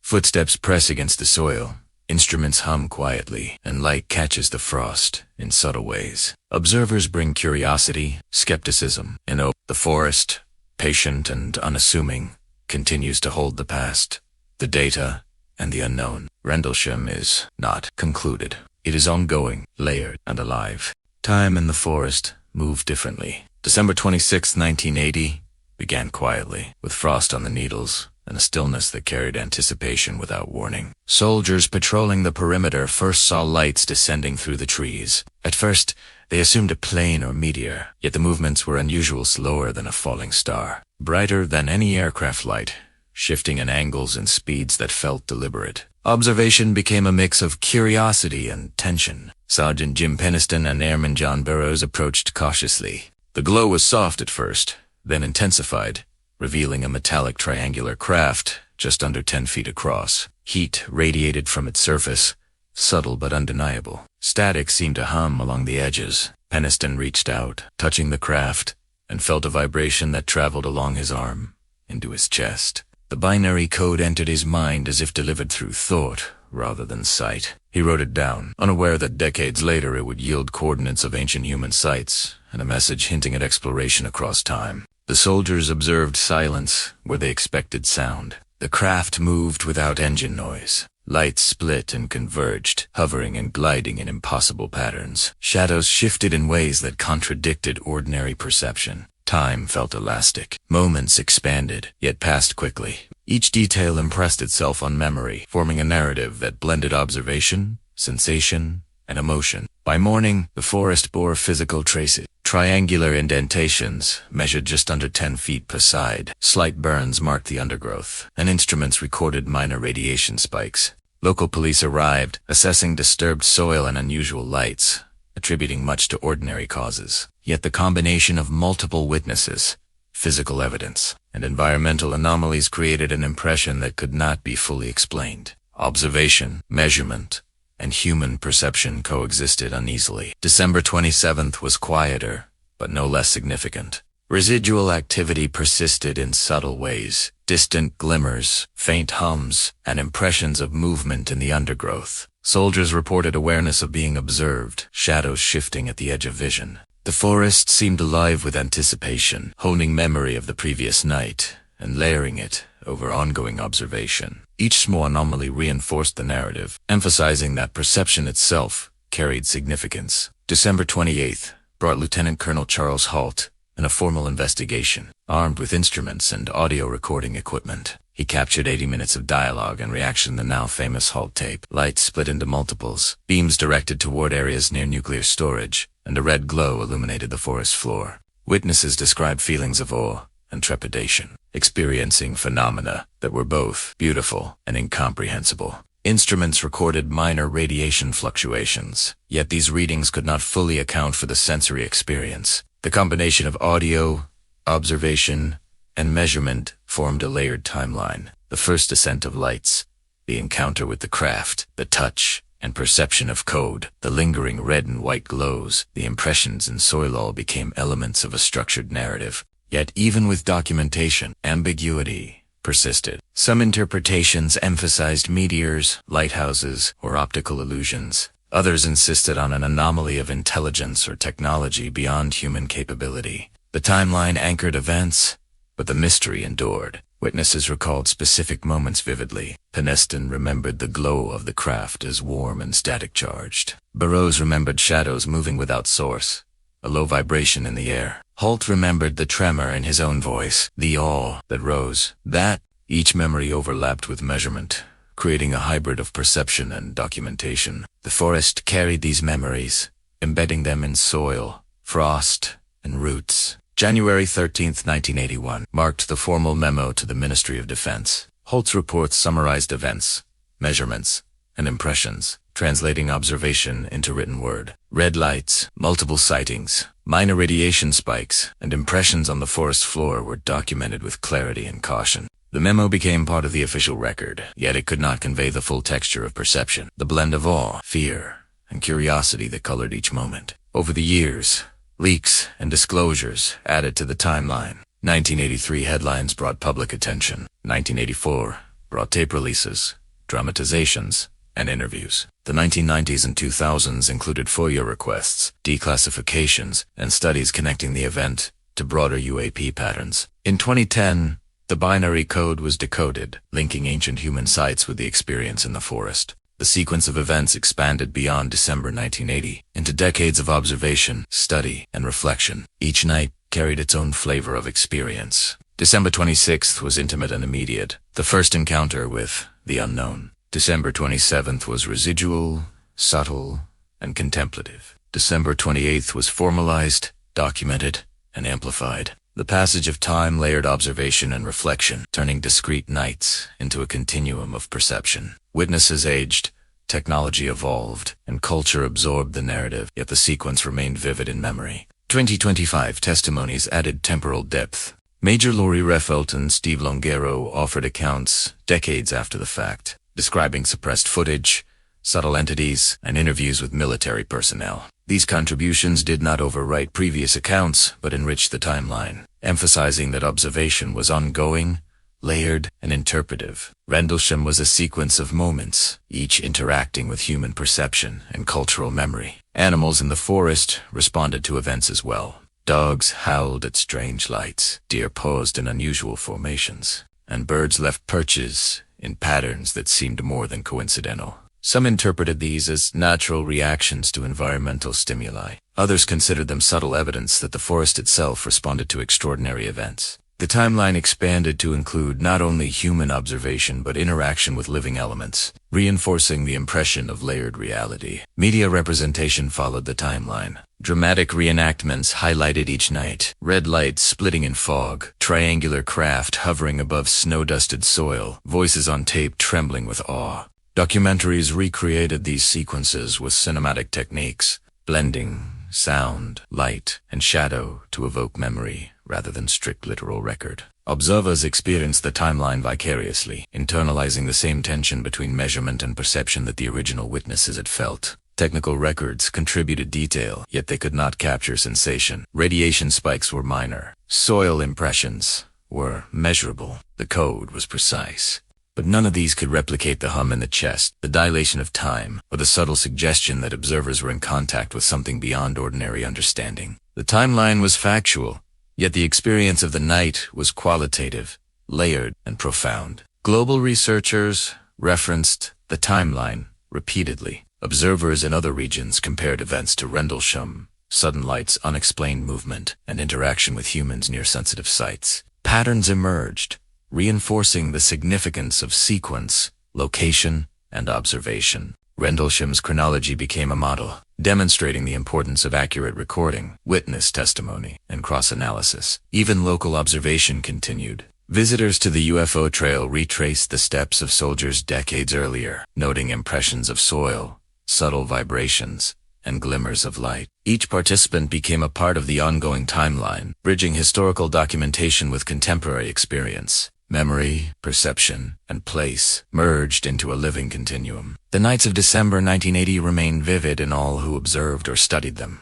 Frost, shadows, soil, and subtle hums preserved memory. The sequence of events: lights descending, craft observed, cord receiveth, red glows, splitting, and formal documentation formed a narrative that balanced observation and interpretation. Each element carried weight, contributing to the enduring resonance of the forest. Even with skepticism, the timeline held fascination. Meteors, lighthouses, and optical illusions could explain some elements. Yet the combination of multiple nights, witnesses, physical traces, and intangible perception resisted simple reduction. Rendlesham became an emblem of layered reality, where chronology and emotion, measurement and sensation, fact and wonder coexist. Observation and reflection continued beyond the original nights. Decades later, research, media, and personal exploration added new layers. Witnesses recounted memory, analyzed recordings,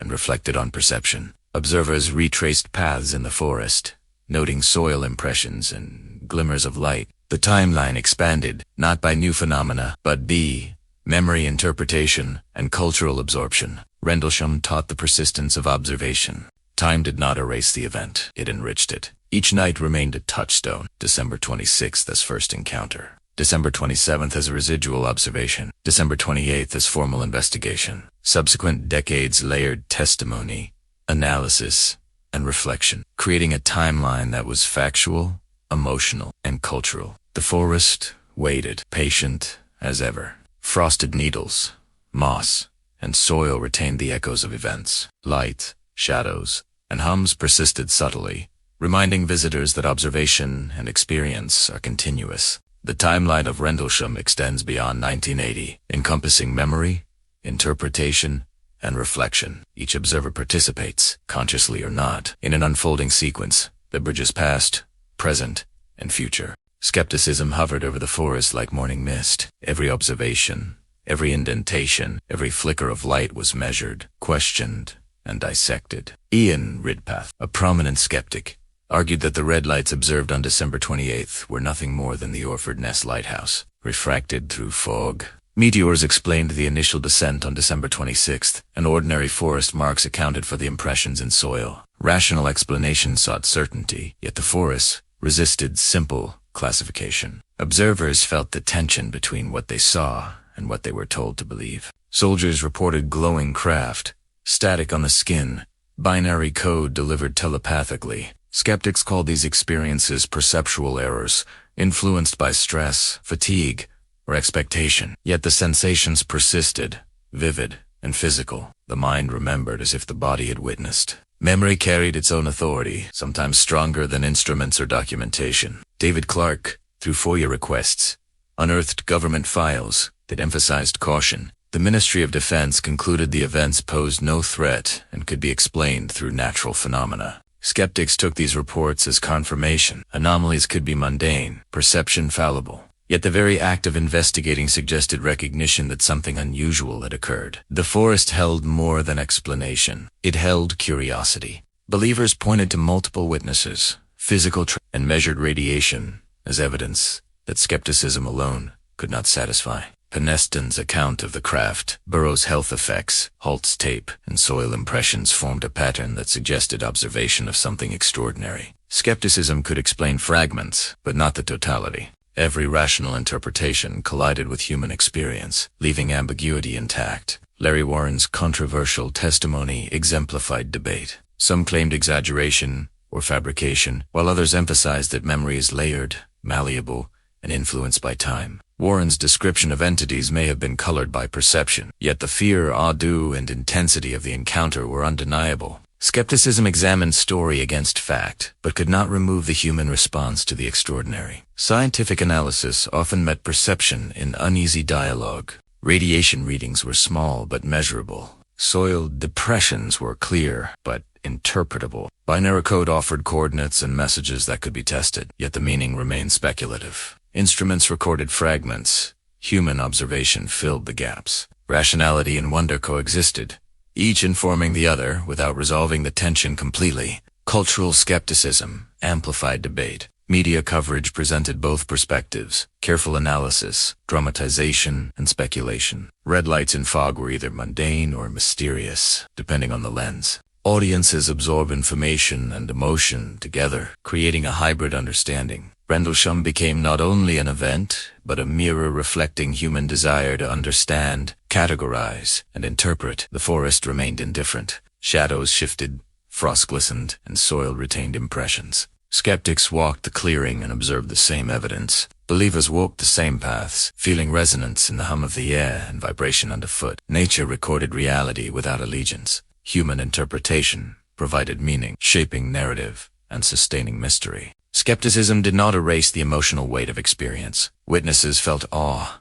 fear, and uncertainty. Sleep became haunted with recollection. The sensation of light, heat, and sound persisted in memory and body. Rational explanation might deny anomalous origin, yet it could not remove sensation. Observation had consequences beyond verification, extending into mind and spirit. Discussions often centered on plausibility. Could lights be lighthouse beams reflected in mist? Could soil impressions be animal activity or mechanical pressure? Could memory distort sequences of events? Each question was valid and required investigation. Yet each also collided with multiple layers of observation, testimony, and subtle physical evidence. Rendlesham existed in this tension, analyzable yet resistant to full explanation. Debate extended internationally. UAP researchers, scientists, and enthusiasts analyzed the case repeatedly. Comparisons were drawn with other incidents near sensitive sites. Patterns emerged: unexplained light, multiple witnesses, subtle physical traces. Skeptics acknowledged patterns but insisted on cautious interpretation.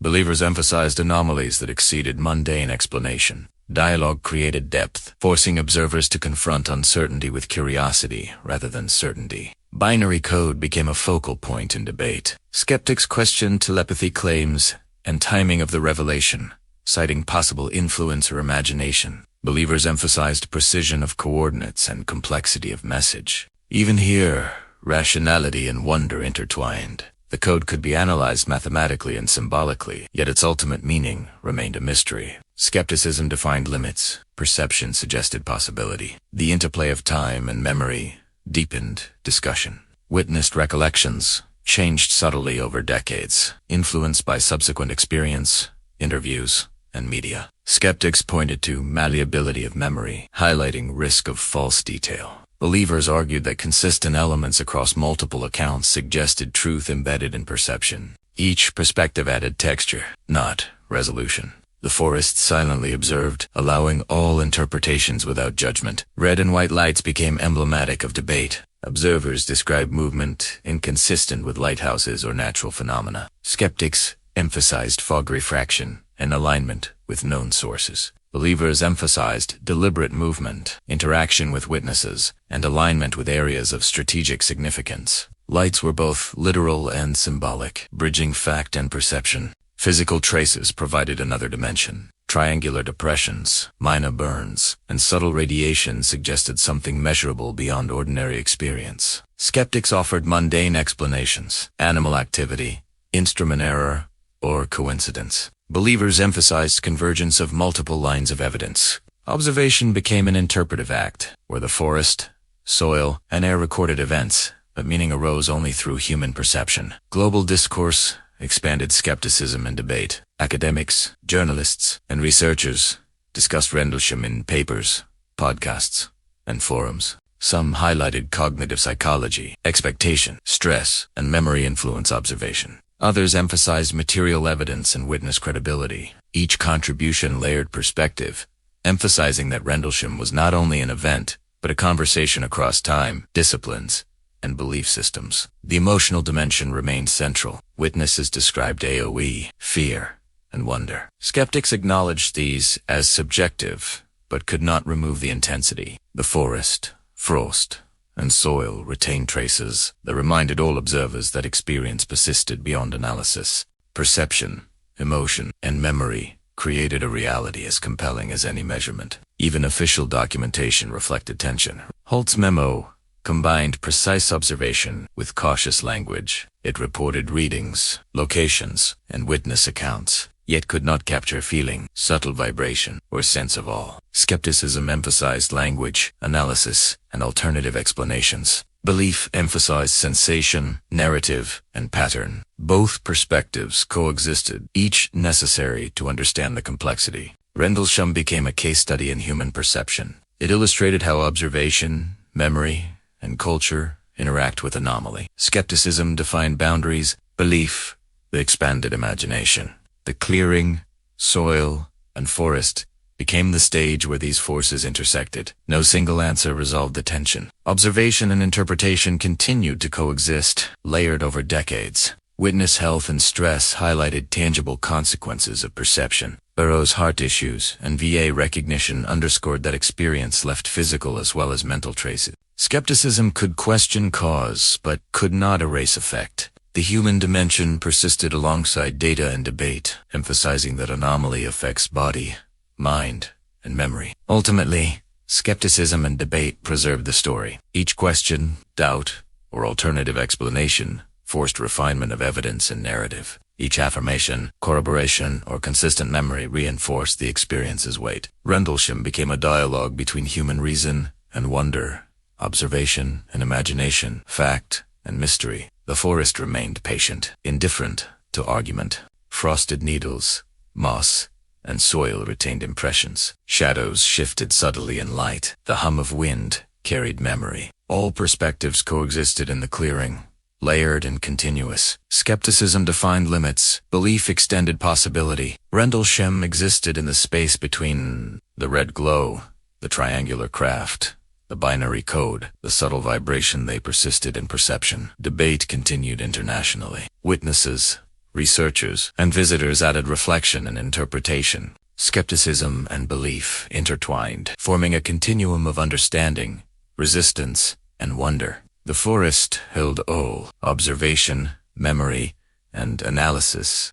Evidencia existed. Interpretation persisted. Human experience carried weight alongside measurement. The forest witnessed all, silent, yet resonant. Rendlesham was not concluded. It was ongoing, layered, and alive, a study in perception, reality, and the persistence of wonder. Rendlesham did not end with the last flash of light in December 1980. It extended quietly and subtly into culture, politics, and science. The forest became a point on a map, yet also a point in consciousness. Books, documentaries, and local tourism breathed life into its story. Visitors walked trails where soldiers once stepped, brushing moss from trees, feeling frost beneath boots, sensing echoes of the extraordinary. Memory and place intertwined. The UFO trail established by the Forestry Commission transformed the forest into a living archive. Paths curved through clearings where indentations had been measured. Informational plaques presented dates,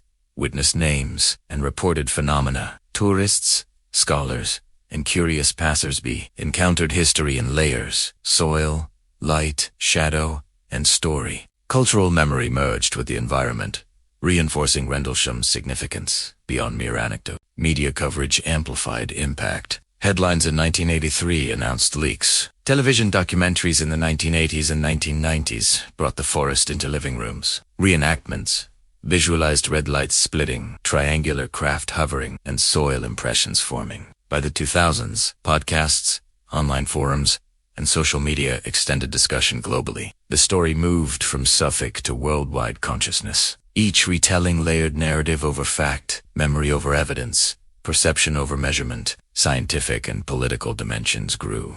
The U.S. congressional hearings on UAPs, culminating in the UAP Disclosure Act of 2025, referenced historical incidents, including Rendlesham. Analysts examined patterns near nuclear sites, correlating observed phenomena with sensitive locations. Rendlesham provided a case study demonstrating that observation. Physical traces and witness testimony could not be dismissed lightly. Its lessons extended into policy and methodology, urging transparency and systematic inquiry. Cultural representation became multi-dimensional. Films, novels, and artworks dramatized encounters while retaining atmospheric ambiguity. Artists focused on light, fog, shadow, and forest texture rather than precise mechanics. Emotional truth was prioritized over technical precision. Rendlesham became a canvas for exploring human response to the unknown.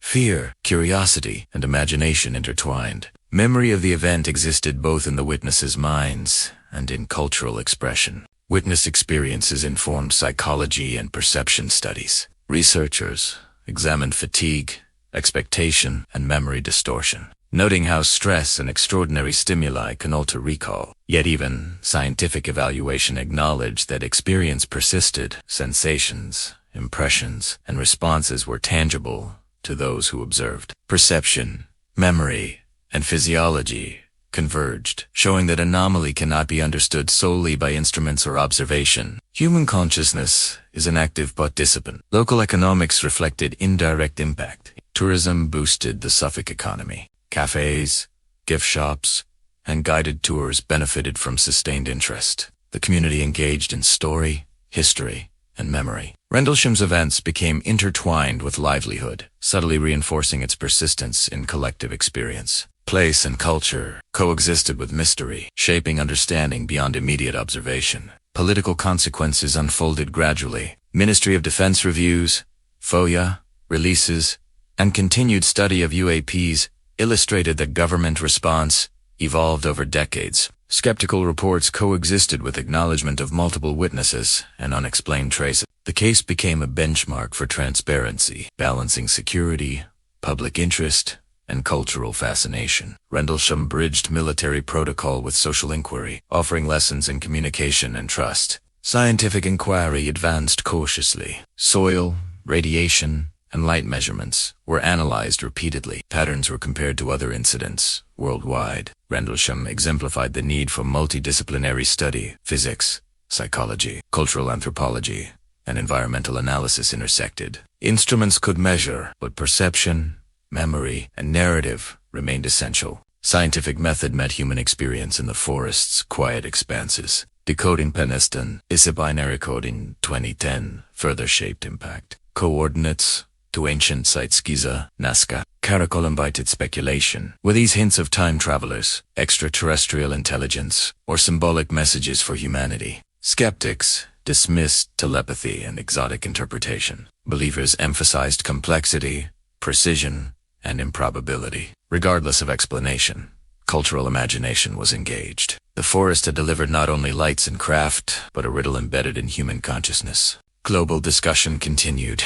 MUFON UFO research organizations and private investigators examined reports. Social media amplified voices of witnesses and experts. Rendlesham became a template for inquiry, demonstrating how memory, evidence, and narrative could persist for decades. Observers worldwide contributed reflections, correlations, and reinterpretations. The forest's influence spread beyond geography, shaping thought and investigation. Cultural impact intertwined with personal reflection. Visitors described subtle impressions, a shiver underfoot, glimmering frost, or distant red glow. Witnesses recounted sensations of awe, fear, or curiosity that shaped their lives. Artists, writers, and scientists explored these impressions, emphasizing that Rendlesham was not only observable but experiential. Memory became both record and guide, linking physical event with internal response. Skepticism continued to challenge interpretation. Meteors,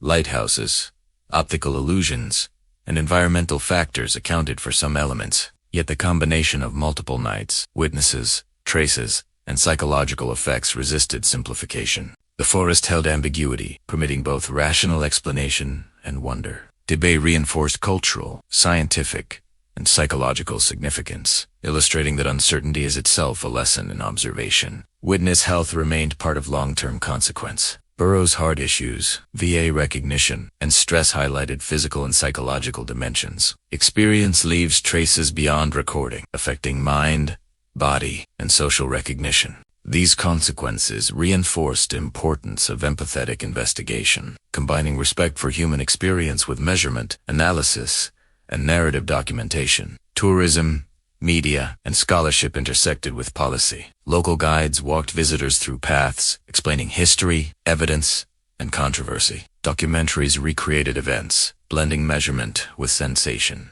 Academics referenced patterns near nuclear sites, comparing Rendlesham to global reports. The incident became a lens for examining human interaction with anomaly, balancing skepticism with curiosity, analysis with imagination. The forest remained patient. Soil held impressions. Frost glistened on needles. Light fell through branches in unpredictable ways. Red and white glows persisted in memory. Observation, record, and reflection layered continuously. Cultural, political, and scientific impact intertwined, creating an ecosystem of significance, extending beyond time and space. Reflection and dialogue continued. Podcasts explored testimonies, documentaries dramatized experience, and researchers debated evidence. The timeline of Rendlesham expanded through decades, absorbing media, cultural expression, and official records. Memory, perception, and physical trace coexisted, each reinforcing the other in a continuum that refused simple closure. Even in popular imagination, Rendlesham inspired contemplation. Films, novels, and art explored both emotion and fact. Red lights splitting through fog, triangular craft hovering above snow-dusted soil, and subtle hums became motifs. Audiences engaged with sensation as much as with description. Memory, whether personal or collective, became evidence of experience, demonstrating the continuing resonance of observation. Scientific discourse emphasized methodology. Instruments could record, repeat, and measure. Witnesses could report, reflect, and reinterpret. Culture could encode, dramatize,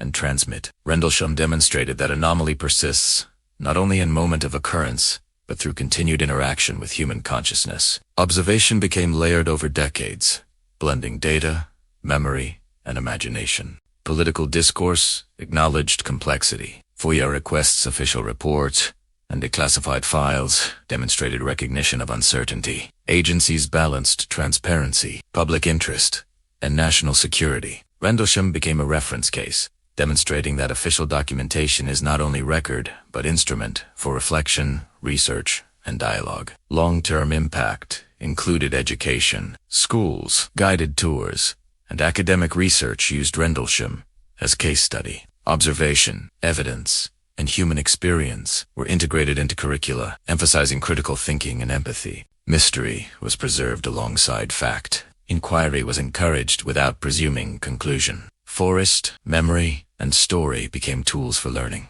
Cultural persistence ensured that the story was never static. Each retelling, analysis, each visit reinforced relevance. The forest became archive, museum, and laboratory simultaneously. Perception, memory, and measurement were inseparable. Red lights and frost retained resonance. Shadows and hums carried echoes. Visitors experienced not only physical traces, but emotional and cognitive reflection. Rendlesham illustrates how anomaly extends beyond immediate event. Cultural, political, and scientific domains interacted with memory and environment, shaping narrative over decades. Skepticism refined interpretation. Belief preserved wonder. Observation documented fact. Memory preserved perception. Together, these elements created impact that was continuous, layered, and alive. Ultimately, Rendlesham's significance persists in multiple dimensions. The forest is physical and symbolic. Witnesses are human and exemplary. Evidence is tangible and interpretive. Culture, policy, and science intersect with perception and memory. The event exists simultaneously in history, consciousness, and imagination. Impact is measured not only in records or readings, but in enduring curiosity, reflection, and dialogue. The forest seemed to remember every detail, even as decades passed. Frost lay on needles in the same patterns. Moss grew along trunks where soldiers once leaned, and soil pressed against boots carried impressions invisible yet persistent. Observation had become layered with memory, memory with culture, and culture with expectation. Human perception intertwined with evidence, creating a subtle dialogue that persisted in the quiet. Soldiers' memories, vivid and textured, became primary evidence. Jim Penniston recalled the warmth of the craft, the hum of static under his fingers, the telepathic message that streamed into his mind. John Burroughs remembered shadows and motion that defied ordinary mechanics. Lieutenant Colonel Halt remembered the red lights splitting, beams reaching toward areas near the nuclear vaults. Each perception was filtered through human consciousness, influenced by expectation, fatigue, fear, and curiosity. Yet these impressions persisted with clarity decades later, resisting both skepticism and reinterpretation. Memory and perception became inseparable from time itself. Observers described moments where seconds stretched. Shadows shifted unexpectedly, and lights hovered with apparent intelligence. Instruments recorded traces, radiation fluctuations, soil indentations, and electromagnetic anomalies.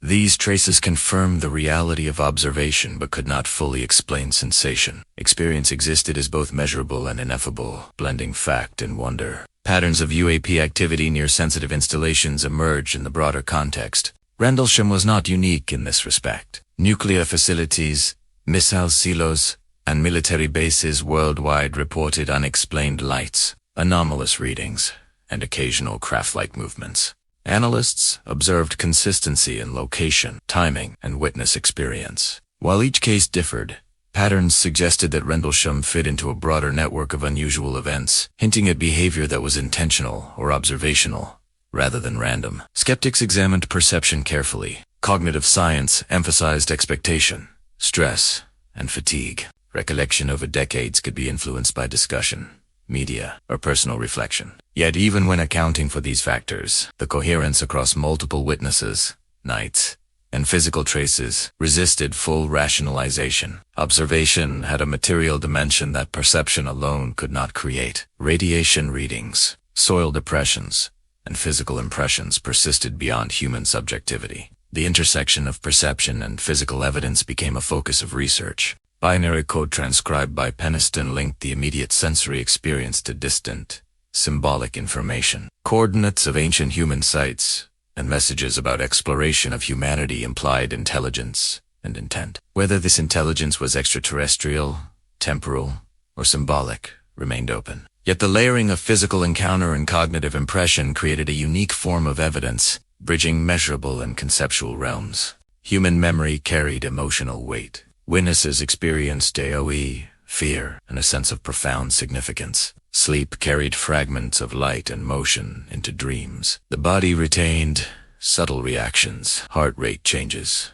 tingling sensations, or heightened awareness in quiet forests. Even decades later, memory could evoke physical and emotional response, illustrating the inextricable link between perception, mind, and body. Observers who studied Rendlesham decades later noted patterns emerging in perception itself. Soldiers recalled similar sequences: approach, hesitation, visual contact, physical reaction, and telepathic impression. Shadows shifted, light split, and the craft moved in ways that suggested deliberate engagement with observers. The consistency of experience, though influenced by human cognition, suggested that something beyond ordinary environmental stimuli was being perceived. Global UAP reports added context. Analysts observed anomalies near nuclear sites, remote military zones, and areas with high-security infrastructure. Reports often included unusual lights, rapid acceleration, and apparent intelligence, while skepticism emphasized coincidence, expectation, and observational error. The patterns themselves could not be entirely dismissed. Rendlesham served as a keynote in understanding these broader trends, providing a framework for interpreting observation, memory, and trace evidence collectively. Cultural mediation shaped perception further. Documentaries, interviews, and reenactments reinforced memory and awareness, influencing how witnesses interpreted past experience. Discussion and debate over decades created layers of understanding, blending factual record with perception and imagination. Each retelling became part of the ongoing observation, forming a temporal loop where human cognition interacted with both memory and place.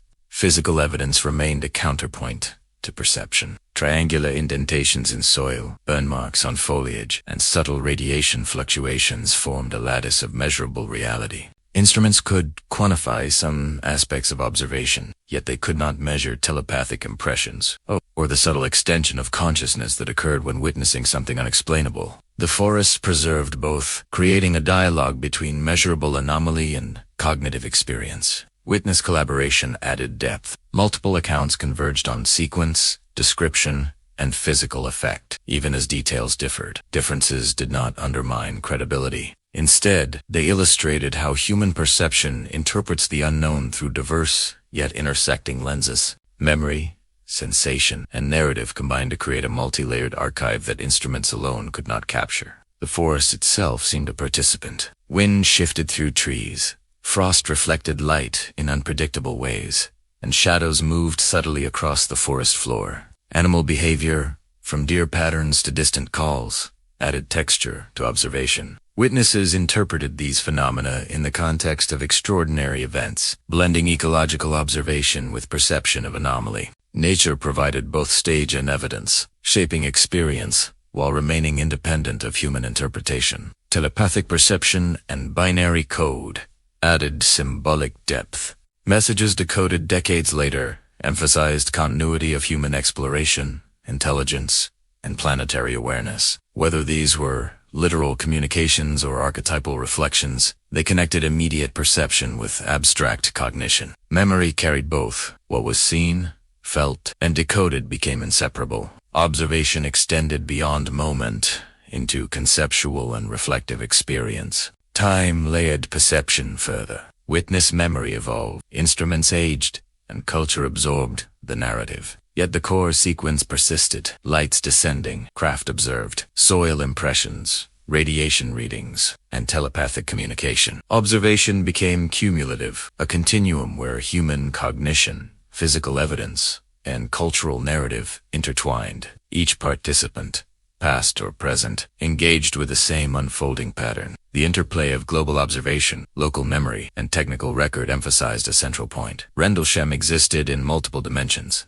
The clearing itself held evidence. Witnesses held memory, instruments held measurement, culture held narrative. Each dimension reinforced the other, yet none fully resolved the anomaly. Observation was simultaneously personal, measurable, and collective. Even with skepticism, patterns remained compelling. Multiple witnesses, consistent sequence of events, measurable traces, and subsequent cultural and scientific engagement suggested that Rendlesham was more than imagination alone. Observation, memory, and record formed a lattice that persisted across decades, creating a space where anomaly could be studied, experienced, and contemplated without demanding simple resolution. Emotional resonance persisted. Witnesses described awe, trepidation, and wonder as central to experience. Skeptics acknowledged these sensations as subjective, yet their physical and social consequences remained. Memory carried both sensation and interpretation, illustrating that human consciousness is both observer and participant.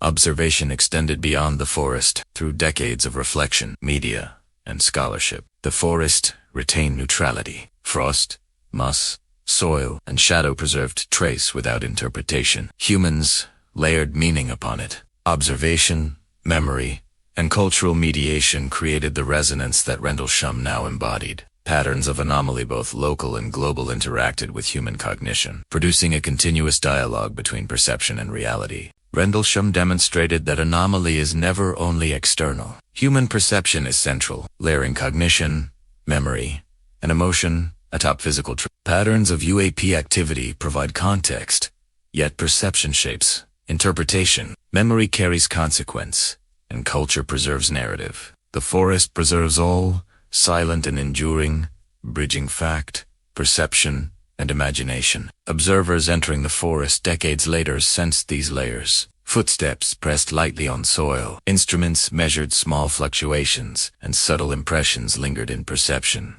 Memory, cultural narrative, and observation intertwined. Patterns of UAP activity, both local and global, gain meaning when interpreted through human cognition. The forest became archive, laboratory, and witness simultaneously.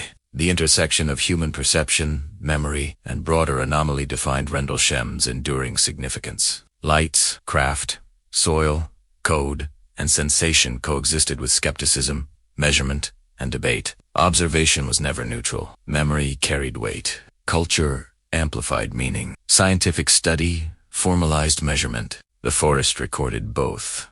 Together, these dimensions created resonance across time, space, and consciousness. The forest held its secrets as government offices examined reports, memos, and tapes. December 1980 was only the beginning. In London and Washington, analysts reviewed notes, radio logs, and witness accounts. Lieutenant Colonel Charoseltes' memo became a reference point, translating the strange lights and impressions into official language. Red lights, split beams, subtle radiation spikes. These were catalogued carefully, measured against protocol, and scrutinized for national security implications. Ministry of Defense files reflected caution. The UK government reviewed the incident thoroughly but concluded that no immediate threat existed. Reports emphasized natural phenomena, stress, and observational error. Yet the presence of multiple credible witnesses complicated matters. Soldiers had touched craft, felt heat, and experienced impressions that could not be dismissed entirely. Observation had occurred in a sensitive area near nuclear storage. Even without clear anomaly, prudence dictated careful recording.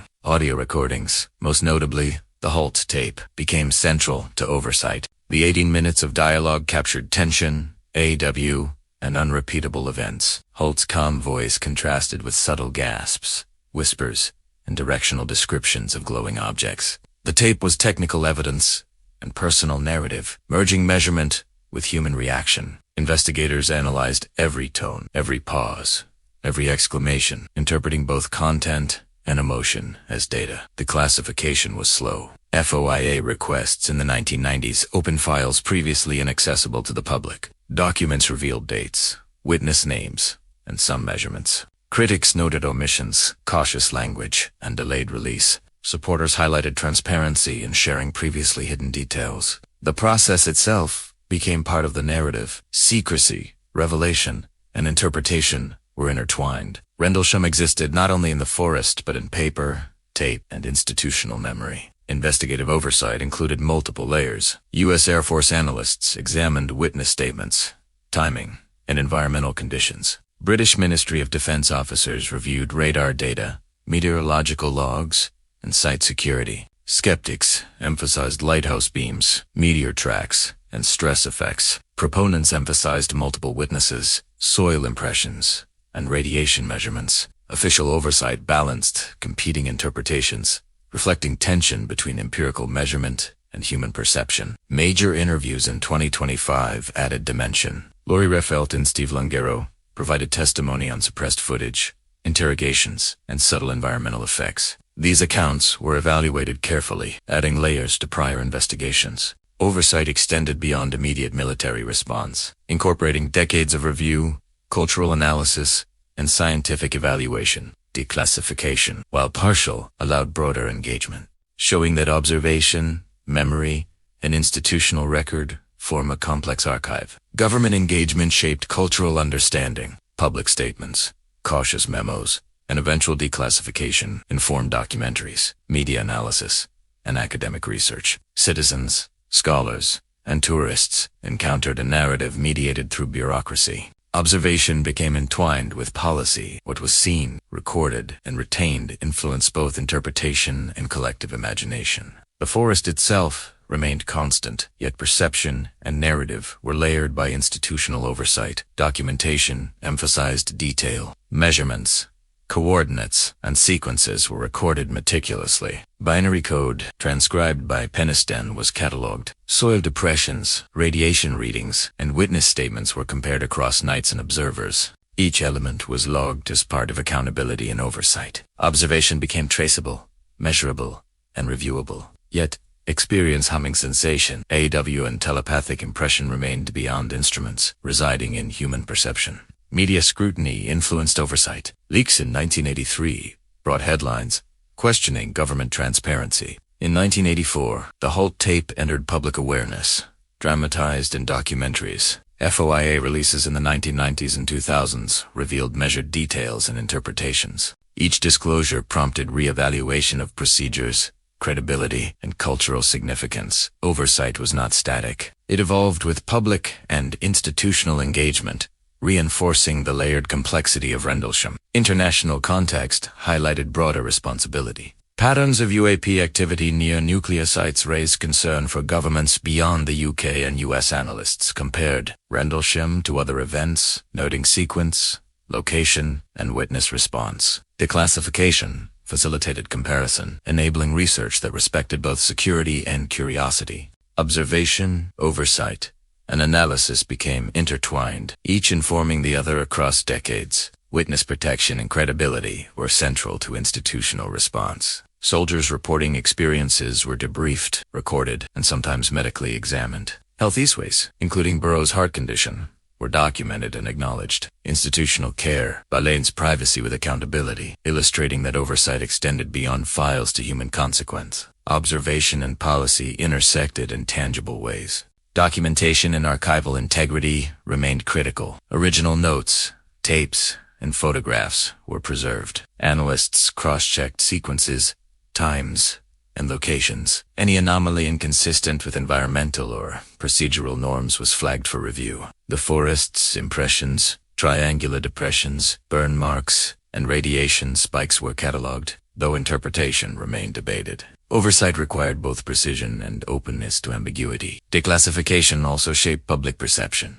Partial transparency fostered curiosity and speculation. Scholars, journalists, and enthusiasts explored the evidence with fresh perspectives. Binary code, geographic coordinates, and subsequent testimonies expanded narrative beyond immediate observation. Observation was now multi-layered. Forest, human memory, instruments, and institutional record intertwined, creating a continuum of scrutiny and interpretation. Investigation highlighted the challenge of reconciling subjective experience with objective oversight. Soldiers' perceptions were vivid and emotionally resonant, yet instruments recorded minor or ambiguous readings. Oversight balanced credibility, accuracy, and public interest. The anomaly persisted in the gap between measurable fact and human experience. The forest witnessed all, silent, yet enduring. Transparency and secrecy existed in dynamic tension. Some details remained classified for decades. Partial releases allowed public engagement without compromising sensitive material. Skeptics interpreted caution as evidence of natural explanation. Proponents saw suppression as evidence of extraordinary phenomena.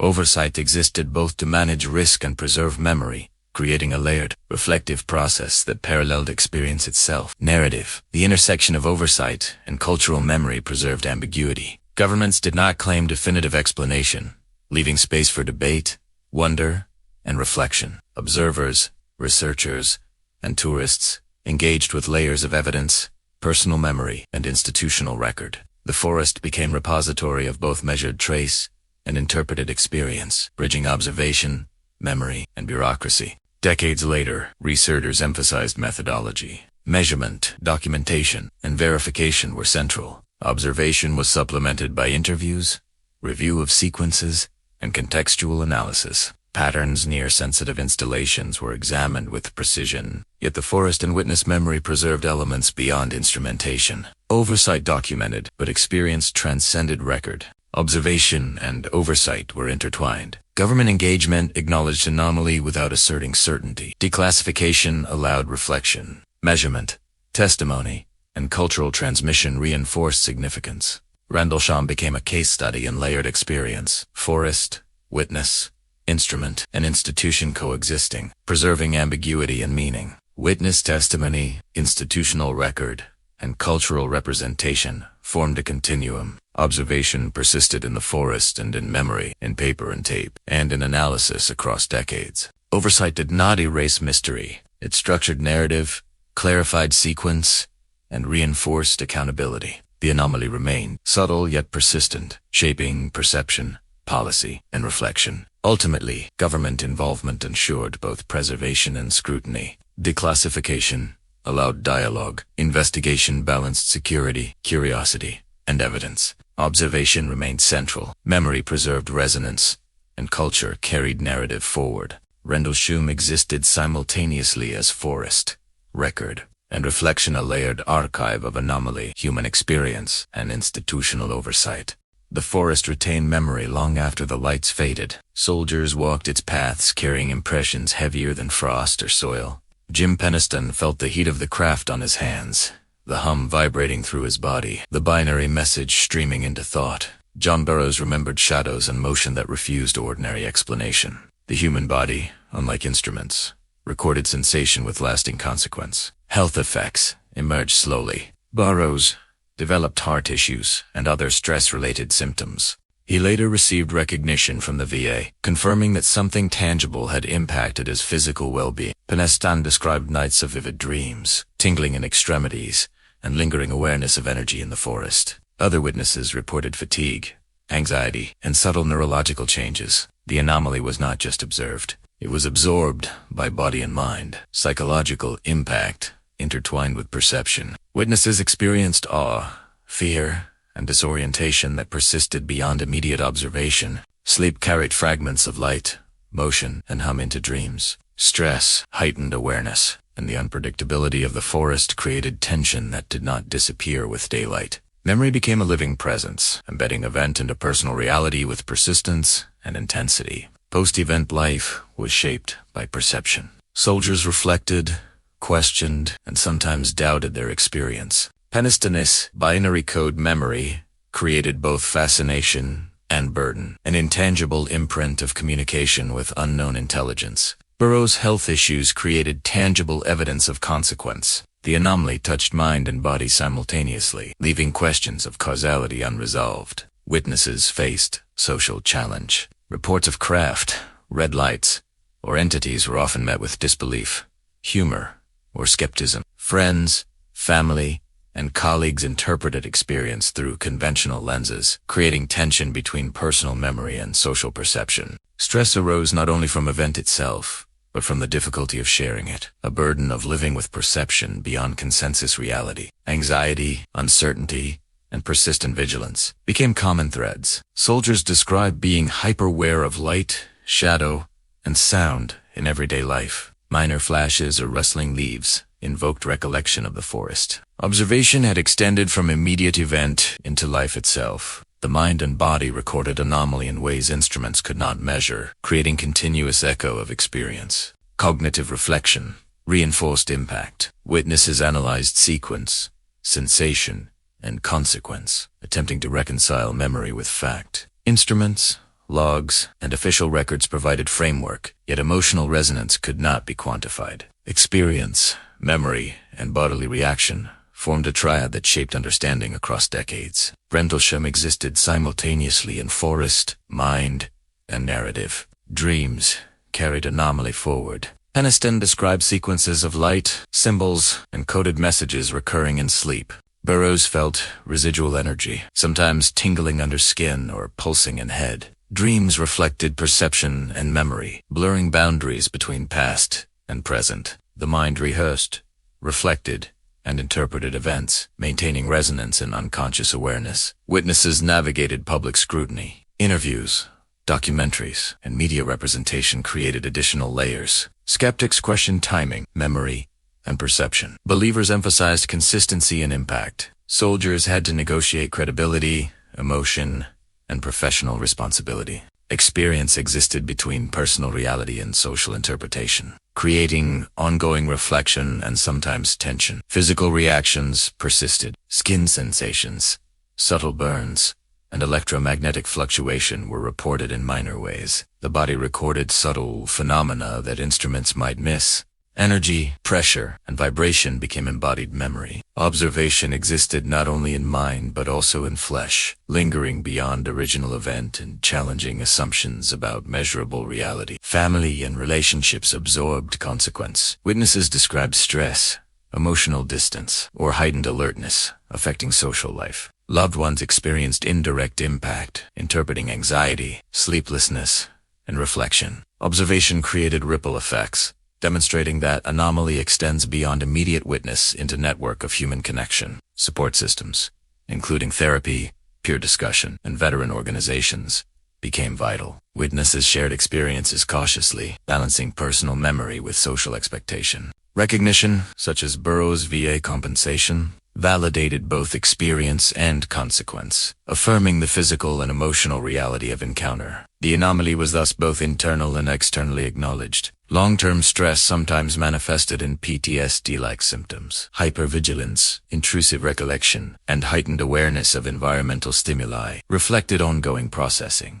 The forest and event had left imprint not only in memory but in behavior, emphasizing the depth of human engagement with extraordinary phenomena. Observation carried consequence. Perception became personal responsibility. Witnesses reflected on personal transformation. Experience reshaped worldview, heightening awareness of human perception limits, curiosity, and openness to unknown. Penniston's experience, with binary code-inspired reflection on intelligence, time, and humanity. Burroughs' health outcomes prompted awareness of vulnerability and resilience. Rendlesham's anomaly shaped identity, perception, and life trajectory. Memory evolved alongside investigation. FOIA releases declassified memos, and documentaries offered validation, yet also revisited emotional resonance. Witnesses navigated both relief and renewed reflection. Observation continued in layers: forests, memory, narrative, and institutional record. Human cognition intertwined with tangible trace, creating ongoing experience beyond initial event. Perception itself became a focus. Witnesses noted subtle environmental cues, shifts in light, and vibrations in air. The forest seemed to echo experience back, reinforcing memory and sensation. Observation was not passive. Mind and body engaged continuously, integrating anomaly into lived reality. The event was simultaneously past and ongoing, a living archive within perception. Cultural attention compounded personal reflection. Interviews, media, and tourism created repeated revisitation of experience. Witnesses encountered public curiosity, reinforcing both memory and consequence. Observation had social as well as personal dimension, reminding witnesses that anomaly existed not only internally but also within shared consciousness. Health, psychological impact, and long-term consequence became intertwined with investigation. Measurement of radiation, soil impressions, and environmental traces intersected with personal memory and sensation. Observation extended beyond forest into body, mind, and society. The anomaly had left its mark in tangible, measurable, and perceptual dimensions simultaneously. The forest remained patient. Frost on needles, moss along trunks, and soil impressions persisted. Witness memory layered over place, creating a continuous dialogue between perception and environment. Health, emotion, and reflection intertwined with observation, forming a living record of human encounter with the extraordinary. Witness resilience became evident. Despite stress, anxiety, and physical consequence, soldiers integrated experience into life, reflection, and identity. Curiosity, memory, and cultural narrative coexisted with physical and psychological imprint. Observation carried weight across decades, illustrating that anomaly is absorbed and carried by human consciousness and body. Rendlesham demonstrated that consequences of anomaly extend beyond measurement. Health, psychological state, social perception, and ongoing reflection illustrate that human engagement with the unknown is layered. Observation creates memory, memory creates resonance, and resonance affects body, mind, and culture. The forest witnessed all, silently preserving imprint of both phenomena and human response. Ultimately, witness experience emphasized continuity. Observation, sensation, and memory persisted over decades, influencing personal identity, physical health, and social interaction. Cultural engagement, official recognition, and investigation reinforced significance. The forest remained a constant stage where anomaly and human consequence intersected, bridging perception, reflection, and lived reality. The forest remained quiet, yet the ground carried stories invisible to casual eyes. Triangular depressions, burn marks, and traces of subtle radiation held memory of an event that refused explanation. Soil retained patterns, metallic particles shimmered under precise light, and subtle anomalies persisted long after the lights had vanished. Measurement and observation intertwined with perception, forming a lattice of inquiry. Scientists approached the forest with instruments and caution. Geiger counters recorded spikes, though minimal, in beta and gamma radiation. Soil samples showed slight discoloration where the craft was reported to hover. Branches burned in irregular patterns. Measurements were repeated, analyzed, and cross-checked, forming data that was neither fully conclusive nor dismissible. The anomaly existed in the intersection of measurable trace and human observation. Technology became both tool and lens. Photography, radar, and audio recording attempted to capture the fleeting. The Halt tape preserved dialogue, breath, and ambient sound. Cameras recorded subtle reflections on leaves. Instruments measured magnetic variation, yet no technology could fully replicate the experience of being present. The hum, the heat, the intuition that something extraordinary existed just beyond the known. Measurement coexisted with wonder. Patterns suggested precision. Triangular impressions measured 9 feet across. Burn marks formed geometric arrangements. Radiation readings spiked near the craft's reported location. Penniston's tactile experience, Burroughs' visual observation, and Halt's recorded tape converged with measurable trace, suggesting intentional presence rather than random environmental occurrence. Evidence layered itself across witness, instrument, and terrain. Binary code added technological intrigue. Penniston's interaction produced 16 pages of ones and zeros, later decoded to reveal coordinates and messages about humanity. Whether telepathic or symbolic, the code suggested intelligence communicating through a medium beyond ordinary perception.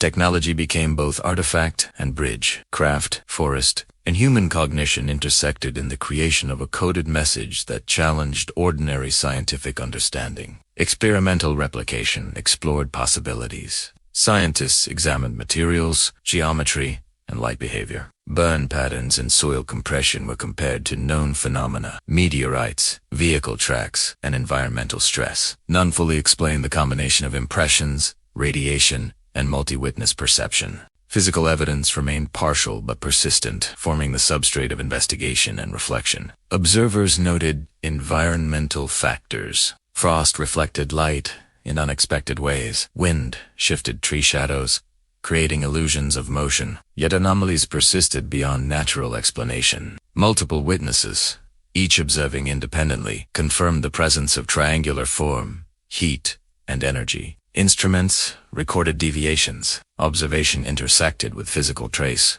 to create an experience resistant to reduction. Temporal patterns fascinated researchers. Activity occurred over multiple nights. Lights descended and ascended. Observers noted consistent sequences: glow, approach, impression, departure. Temporal repetition suggested intentionality or pattern, challenging purely environmental or psychological explanation. The forests preserved both sequence and trace, forming a natural laboratory of anomaly and measurement. Technology's limits became evident. Geiger counters, radar, and cameras captured partial phenomena. Telepathic messages, heat sensations, and psychological impressions resisted quantification. Scientific analysis emphasized methodology while acknowledging limitations. Observation existed simultaneously in data and human perception, bridging known and unknown. Instruments measured one dimension. Consciousness perceived another. Debates emerged on origin. Skeptics cited lighthouse beams,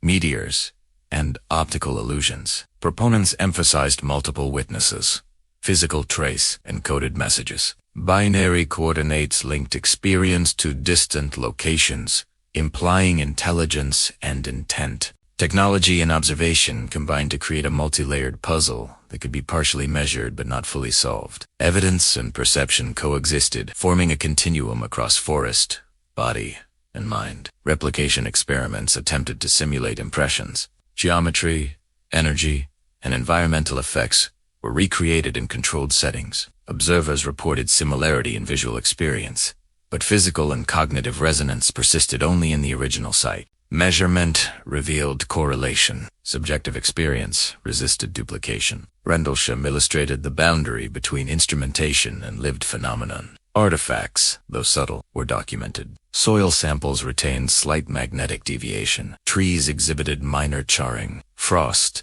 and accentuated markings. Instruments confirmed anomalies, but could not interpret meaning. Physical traces existed as tangible evidence of interaction, yet human perception carried interpretation, emotion, and context, forming a composite of experience. Global comparisons contextualized technology. Reports from nuclear sites, military bases, and remote installations revealed similar phenomena: sudden lights, geometric impressions, electromagnetic fluctuations, and multiple witnesses. Patterns suggested non-random behavior. Rendlesham became reference point for comparison, demonstrating how technology can both document anomaly and inspire speculation on intelligence, purpose, and method. Analysis considered environmental contribution. Trees, soil, and atmosphere shaped perception. Frost, shadow, and sound created layered impressions, enhancing human observation. Instruments measured variables, yet anomaly persisted beyond environmental explanation. Intersection of place, technology,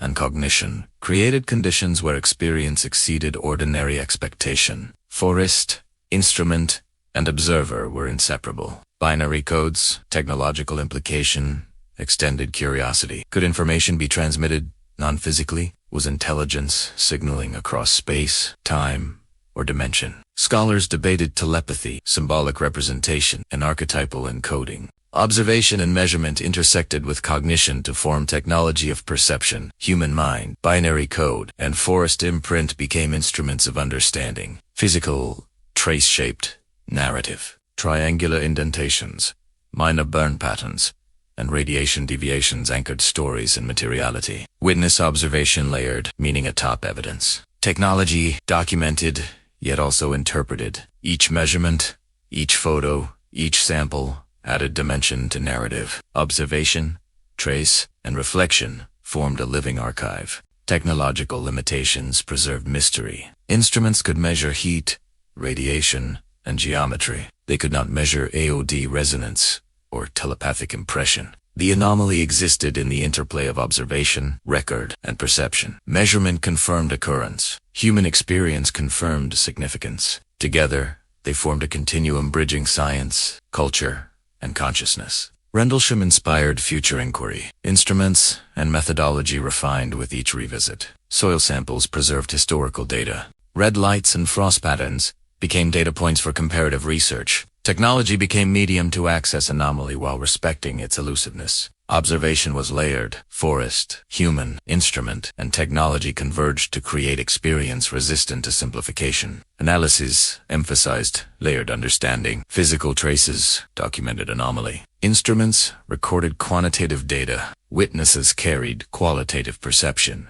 Technology, memory, and forest intersected to create continuous dialogue between measurable fact and lived experience. The anomaly existed simultaneously in multiple domains, bridging scientific, psychological, and cultural realms. The forest remained patient. Soil retained impressions. Frost glimmered on needles. Light reflected in subtle patterns. Instruments captured fragments, but perception filled the gaps. Observation, measurement, and memory converged. Technology documented yet also inspired reflection, linking tangible trace to intangible experience. The anomaly existed in material, mental, and narrative space simultaneously. Ultimately, physical evidence and scientific analysis revealed both possibility and limitation. Soil, radiation, and geometry anchored experience. Instruments documented partial reality. Technology preserved trace while amplifying question. Observation was simultaneously measurable and ineffable. Rendlesham existed as living archive, where perception,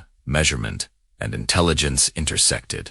The forest lay quiet, yet its shadows reflected a global pattern. Rendlesham was not alone. Across continents, military and nuclear installations reported lights, aerial anomalies, and unexplained impressions. The anomaly appeared repeatedly near sensitive infrastructure, suggesting observation of human technology rather than random occurrence. Location carried significance, and the anomaly seemed attentive to power, energy, and strategic value. Military analysts noticed patterns. Lights appeared near missile silos, nuclear storage, and command facilities. Geometry, intensity, and behavior varied, yet the presence of multiple witnesses remained consistent. Observation near critical infrastructure suggested focus on capabilities rather than random curiosity. Analysts debated intentionality, hypothesizing surveillance or evaluation. Rendlesham became a case study in pattern recognition, blending environmental measurement with strategic consideration. Strategic concern intertwined with national security. Nuclear sites were highly protected. Personnel reported anxiety, heightened vigilance, and concern for protocol. Observation of anomaly near critical areas raised questions. Were these phenomena benign, exploratory, or potentially intrusive? Investigation involved documentation, oversight, and careful measurement. The forest's quiet clearing contrasted sharply with potential implications of these patterns. Patterns emphasized timing. Activity often occurred during low visibility hours, night pre-dawn, or early morning. Rapid movement, sudden light bursts, and structured sequence were reported. Repetition of temporal and spatial characteristics suggested intention. Observation might be monitoring human activity, testing response, or establishing data points. Rendlesham's sequence fit within these broader trends, reinforcing significance of pattern analysis. Personnel response became part of evidence. Soldiers followed protocol while navigating fear, AUA, and uncertainty. Documented reactions, including tape recording, notes, and medical evaluation, were analyzed alongside anomaly. Observation existed in dialogue with training, protocol, and perception. Patterns were not only physical, but also social, connecting anomaly, witness, and system of oversight. Geography influenced interpretation. Rendlesham's proximity to nuclear vaults, frost-covered clearings, and surrounding forests created unique conditions for observation. Environmental factors, shadow, foliage, and frost-shaped perception. Yet measured traces, soil impressions, and radiation spikes indicated anomaly extended beyond ordinary geography. Location and pattern created nexus where perception and strategic significance converged. Global UAP patterns added perspective. Analysts compared incidents near atomic sites in the United States, Russia, and Europe. Light, beams, and geometric impressions repeated with subtle variation. Some reports included brief radar detection, though data remained inconclusive. Correlation between sensitive facilities and anomalous presence suggested selective attention rather than coincidence. Rendlesham became a central node in a global network of similar events. Implications for security were profound. Observation near nuclear capability raised questions about vulnerability and awareness. Were these phenomena intelligent, observational, or symbolic? Analysts considered defense protocols, anomaly response, and public communication. Observation became intersection of security, measurement, and perception, demanding both prudence and reflection. The forest became not only witness but metaphorical interface between unknown and national readiness. Cultural and psychological patterns intersected with strategic consideration. Witnesses experienced fear, AEW, and uncertainty. Institutional response combined analysis, documentation, and containment. Observation, human reaction, and measured trace formed a layered dataset. The anomaly existed simultaneously in forest, body, and oversight. Pattern recognition required bridging human perception with strategic assessment. Technological implications persisted. Geometric form, light emission, and apparent intelligence suggested deliberate action. Instruments confirmed anomalies but could not reveal purpose. Analysts inferred potential interest in human technology, communication systems, or strategic behavior. The anomalous appearance near nuclear sites created both analytical challenge and moral reflection. Observation of power, without explanation, forced reconsideration of preparedness and human understanding. Policy considerations evolved. Declassified reports, FOIA releases and interviews informed decisions. Governments weighed secrecy, public awareness, and scientific investigation. Observation existed within layers of governance, responsibility, and interpretation. Rendlesham became part of broader discourse on anomaly near sensitive sites, shaping both procedural norms and cultural reflection. Witness narratives provided context. Soldiers' observation, memory, and physiological response formed a human lens on strategic pattern. Anxiety, reflection, and documentation intertwined with measured anomaly. Memory preserved nuance beyond instruments, providing a bridge between data and consequence. Forest, body, and mind formed interface where strategic implication met lived experience. Long-term analysis suggested recurrence. Patterns in timing, location, and witness perception implied systematic behavior. Analysts explored correlation between anomaly and human activity. Operational readiness, energy cycles, and movement of personnel. Observation appeared attentive, structured, and selective, reinforcing significance of pattern and strategic evaluation. The anomaly challenged assumptions. Conventional monitoring could not account for rapid movement, light behavior, or repeated precision. Instruments measured partial effect, while perception captured qualitative impact. Strategic relevance was inseparable from experiential perception. Understanding anomaly required blending technical, psychological, and historical insight. Global response highlighted cooperation and limitation. International analysts compared incidents, sharing patterns without conclusive attribution. Strategic interest emphasized vigilance while maintaining analytical humility. Observation, memory, and measurement coexisted, demonstrating that anomaly demanded reflection across borders and expertise. Rendlesham anchored this dialogue, providing coherent, historical, and spatial context. The forest became symbolic. Shadows, frost, and soil impressions mirrored analytical complexity. Observation was layered, perception, instrument, and institutional record coalesced. Strategic concern intersected with cultural memory, creating a nuanced archive. Analysts measured, debated, and theorized, yet the anomaly retained subtle autonomy. Forest, witness, and pattern existed as intertwined data points across human and environmental systems. Witness integration shaped policy understanding. Soldiers' recollection, health, impact, and procedural response informed future training. Observation informed protocols, security, and cultural awareness. Human experience reinforced analytical framework, emphasizing that anomaly is simultaneously technical, perceptual, and ethical. Observation was never isolated. It resonated across layers of cognition, policy, and reflection. Patterns near nuclear sites suggested broader implications for understanding intelligence, technology, and behavior. Was anomaly observational, investigative, or symbolic? Instrumentation measured trace. Memory and narrative carried significance. Observation existed in dialogue with governance, strategy, and social perception. Forest, body, and institution became inseparable in analytical discourse. Ultimately, Rendlesham illuminated intersection of anomaly, strategy, and human perception. Patterns suggested selective observation, measured impact, and layered consequence. Military, scientific, and cultural systems recorded, analyzed, and interpreted anomaly, yet ambiguity persisted. Observation, measurement, and reflection formed continuum across forest, body, instrument, and institution, illustrating enduring significance of event. The forest remained quiet, yet its story had traveled far beyond frost-covered needles and triangular soil impressions. Media, documentaries, and books carried Rendlesham into living rooms and lecture halls worldwide. Red lights and glowing craft became symbols of curiosity, wonder, and the unknown. The forest was no longer only earth and trees. It existed in minds, screens, and collective imagination. Documentaries recreated sequences, blending witness testimony with visuals. Halt's tape, Penniston's binary code, and Burroughs' memory became cinematic threads. Audiences felt tension, ado, and mystery as they watched reenactments of glowing triangles, splitting lights, and moving shadows. Rendlesham transformed into cultural artifact, a story told and retold, reshaped by media yet anchored in witness perception. Books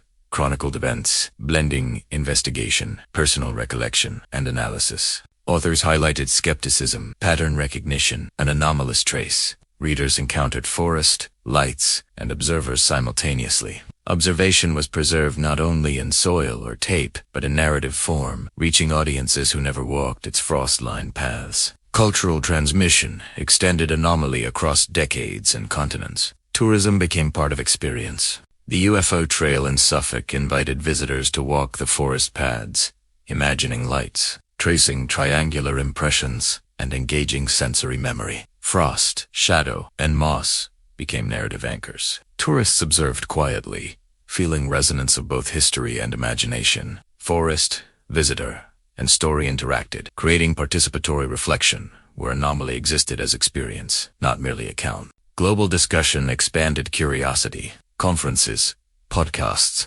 and online forums debated Anomaly, pattern, and implication. Rendlesham was reference point for study of UAP, memory, and perception. Analysis ranged from technical measurement to philosophical speculation. Patterns, sequences, and observation became tools for exploring human engagement with the unknown. Culture absorbed Anomaly into consciousness, extending reflection beyond geography. Witnesses participated in cultural preservation. Penniston, Burroughs, and Halt gave interviews decades later, blending memory, emotion, and reflection. Their voices carried both narrative and caution. Observation was transmitted across time and space, resonating with both believers and skeptics. Cultural impact was amplified through testimony, media, and personal recollection. Forest, human, and narrative became intertwined.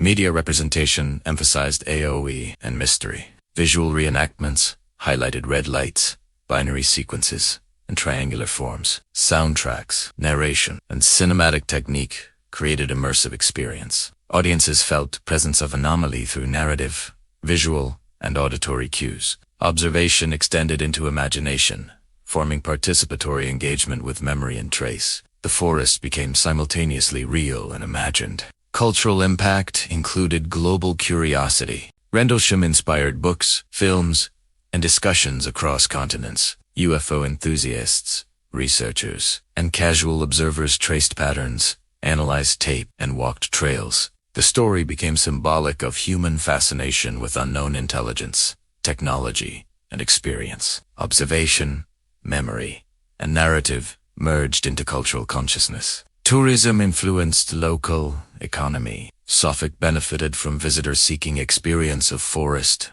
memory, and trace. Trails preserved nature while offering educational and reflective opportunities. Forest became interface between natural, cultural, and investigative experience. Observation existed in body, imagination, and narrative. Visitors walked soil that had felt footsteps decades earlier, blending perception with history. Media and scholarship balanced skepticism and wonder. Skeptics emphasized natural explanations, lighthouse beams, stars, or environmental illusion. Proponents highlighted multiple witnesses, measurable trace, and binary code. Cultural impact relied on narrative tension, allowing exploration of Anomaly without resolving mystery. Observation, media, and analysis coexisted, preserving ambiguity while enriching engagement. Educational programs incorporated story and science. Visitors learned about forest ecology, Cold War history, and UAP investigation. Observation was integrated with knowledge, creating layered understanding. Forest, measurement, and narrative became teaching tool, blending science, culture, and reflection. The anomaly existed as learning opportunity, inspiring curiosity and respect for uncertainty. Global influence extended beyond forest. Rendlesham was cited in studies of anomalous events, pattern analysis, and human perception. Cultural and academic reflection intersected with tourism, media, and personal experience. Observation, narrative, and education formed continuum, reinforcing significance of anomaly in both mind and society. Forest became symbolic archive, mediating experience across borders. Public curiosity persisted. Visitors traced paths, observed shadows, and imagined sequences of light. Documentaries replayed audio, measured radiation, and highlighted soil impressions. Cultural resonance extended memory beyond witness, creating shared reflection. Observation, memory, and narrative layered across human consciousness, reinforcing both wonder and caution. Artistic interpretation amplified experience. Visual artists, filmmakers, and writers created work inspired by forest, craft, and anomaly. Red lights, triangular forms, and coded messages became symbols of unknown intelligence, pattern, and perception. Observation extended beyond witness and instrument into aesthetic expression, merging human creativity with anomaly. Long-term cultural impact included debate and reinterpretation. Scholars revisited documentation, examining sequence, trace, and witness credibility. Media revisited tape, photos, and binary code. Observation became object of reflection, reinterpretation, and education. Forest, narrative, and human memory intersected to create multi-layered cultural archive. Tourism, media, and global discourse created continuous resonance. Visitors walked paths, scholars analyzed data, and audiences viewed reenactments. Observation, measurement, and imagination existed simultaneously.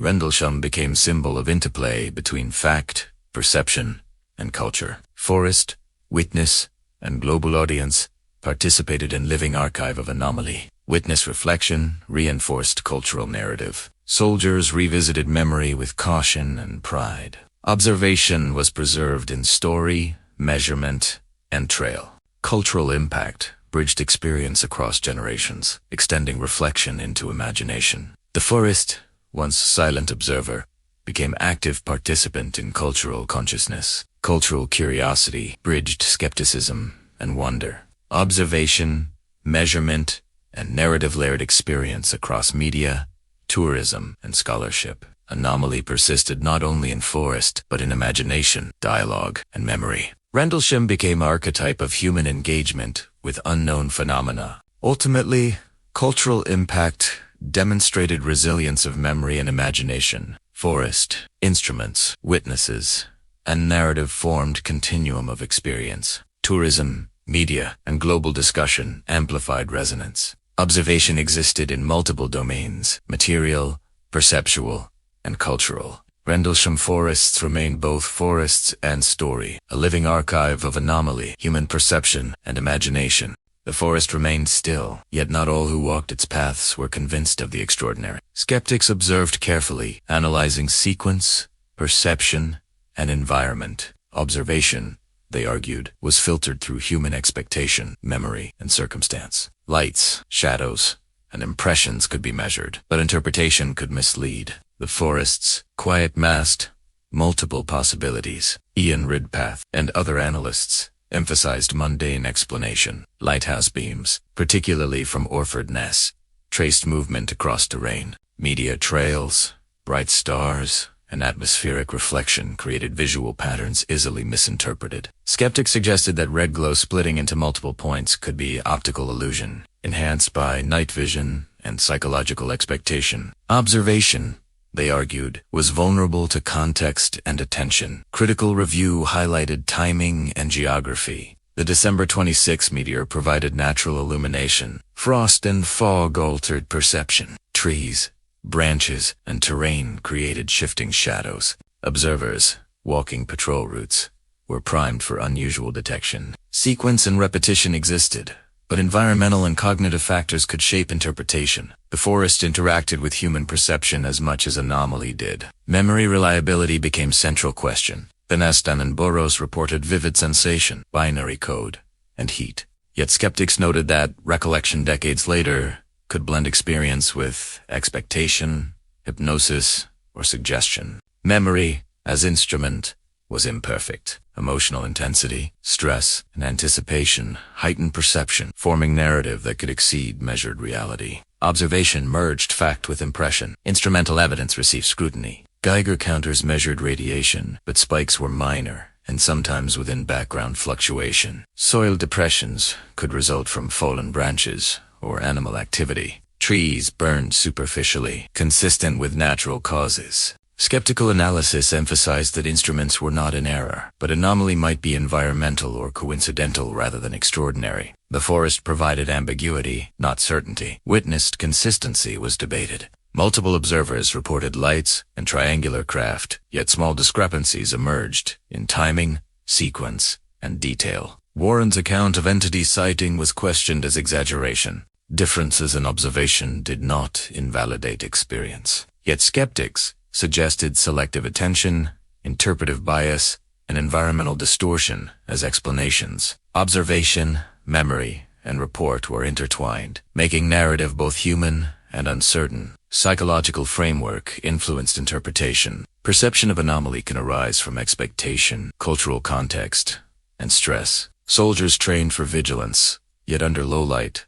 high-tension conditions, minor stimuli could be amplified. Red glow, subtle heat, and forest sounds could become significant. The human mind actively constructs narrative, particularly when confronted with unusual environmental cues. Skeptics highlighted delayed disclosure. Penniston's binary code report and third night phenomena were revealed years later. Temporal distance increased possibility of memory reconstruction. Influence of media, public fascination, and cognitive bias could shape recollection. Observation was real, yet interpretation could drift over time, blending memory with symbolic meaning. The forest retained trace. Human mind translated it into story. Environmental patterns explained some phenomena. Frost, fog, and shadow altered perception. Lighthouses flashed sequentially, stars twinkled, and branches swayed in wind. Reflection and alignment could produce apparent movement and geometry. Instrumentation, while recording minimal anomaly,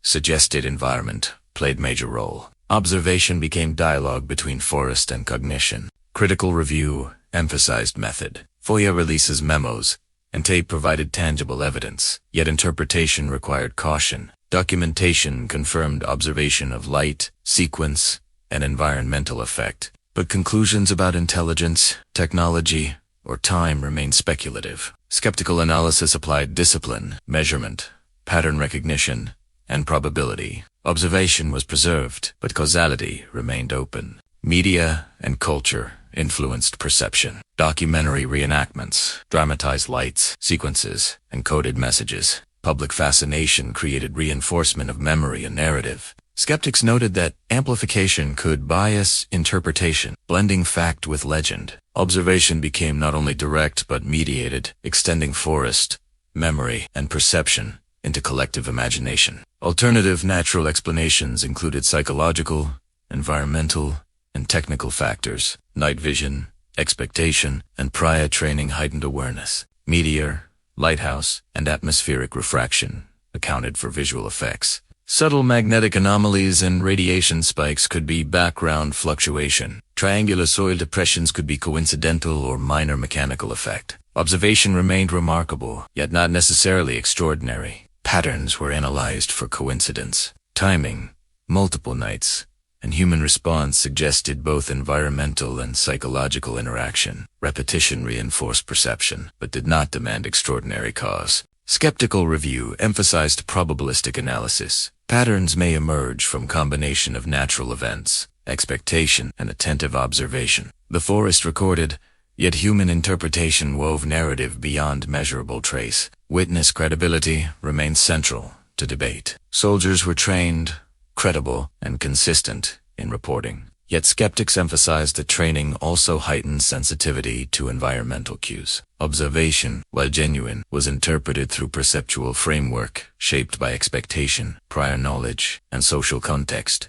The forest contained anomaly. Perception translated it into storia, shaping debate for decades. Analysis of binary code suggested potential bias. Delayed transcription and interpretation decades later introduced a possibility of cognitive reconstruction. Skeptics argued symbolic meaning may be projected onto experience. Observation of light and craft was immediate. Translation into telepathic message or coordinates could be interpretive overlay. Memory, like the forest, was layered with human perception and expectation. Skeptical conclusion emphasized ambiguity. Observation occurred, lights were recorded. Witness memory persisted.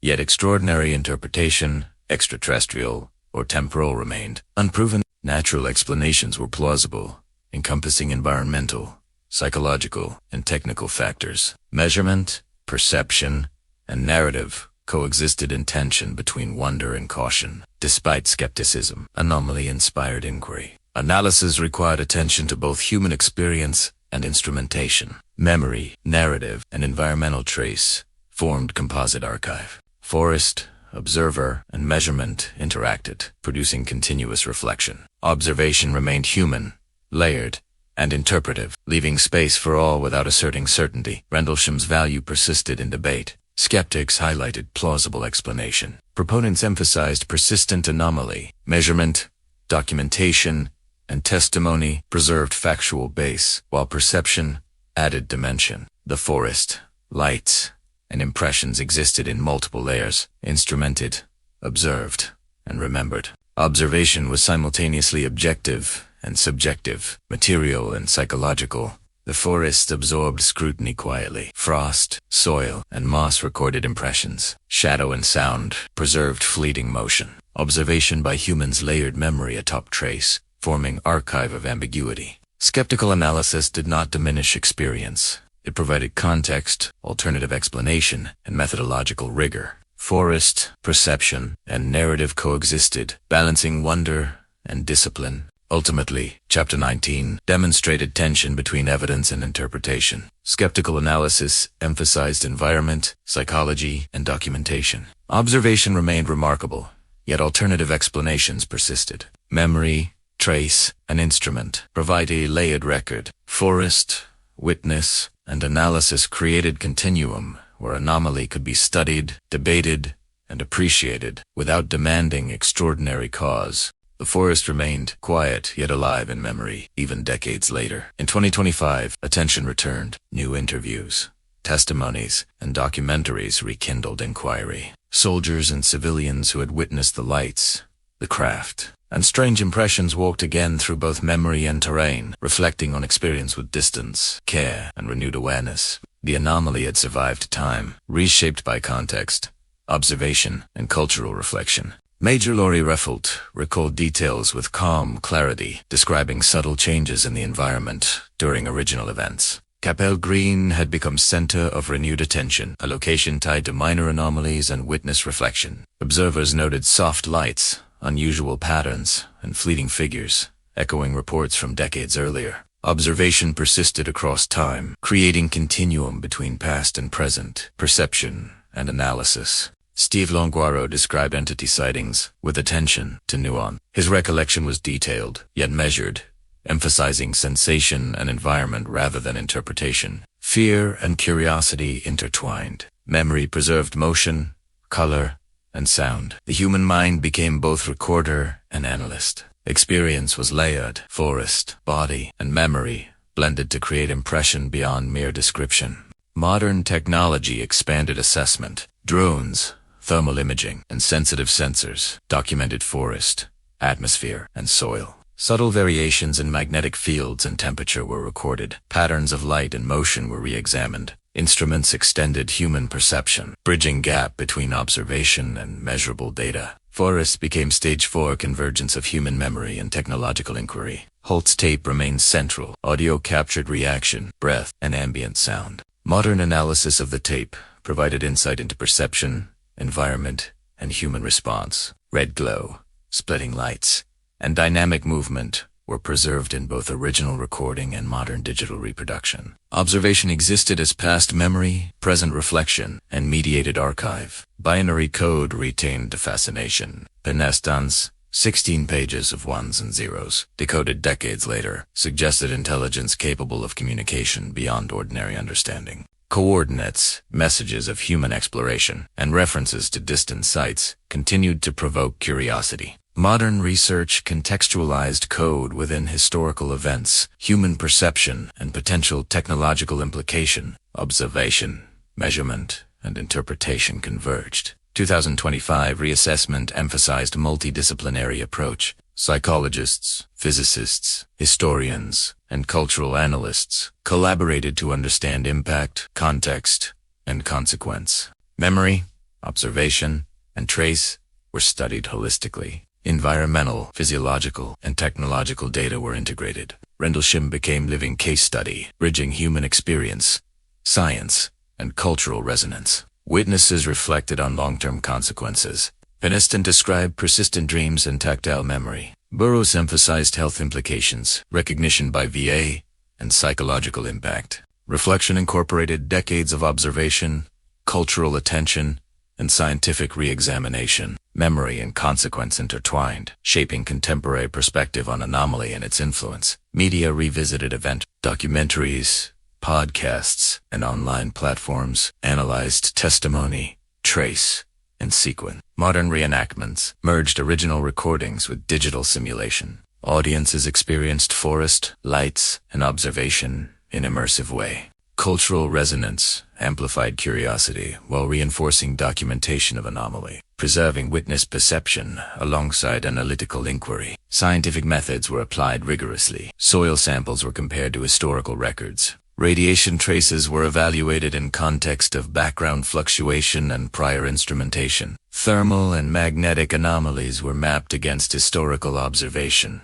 Observation became continuous. Forest, memory, instrument, and human cognition layered across decades. Global UAP discussion contextualized Rendlesham. Reports from military and nuclear sites continued to be catalogued. Patterns of light, movement, and anomalous trace were compared internationally. Scholars emphasized correlation with human activity, environmental context, and witness observation. Observation was persistent, measurable, yet still open to interpretation. Modern analysis preserved ambiguity. Instruments recorded subtle deviations. Memory retained vivid impression. Skeptical and supportive perspectives coexisted. Observation was documented, analyzed, and reflected upon, yet ultimate cause remained unresolved. Forest, witness, instrument, and memory existed in layered continuum. Revisiting Capel Green revealed minor anomalies consistent with original reports. Shadows,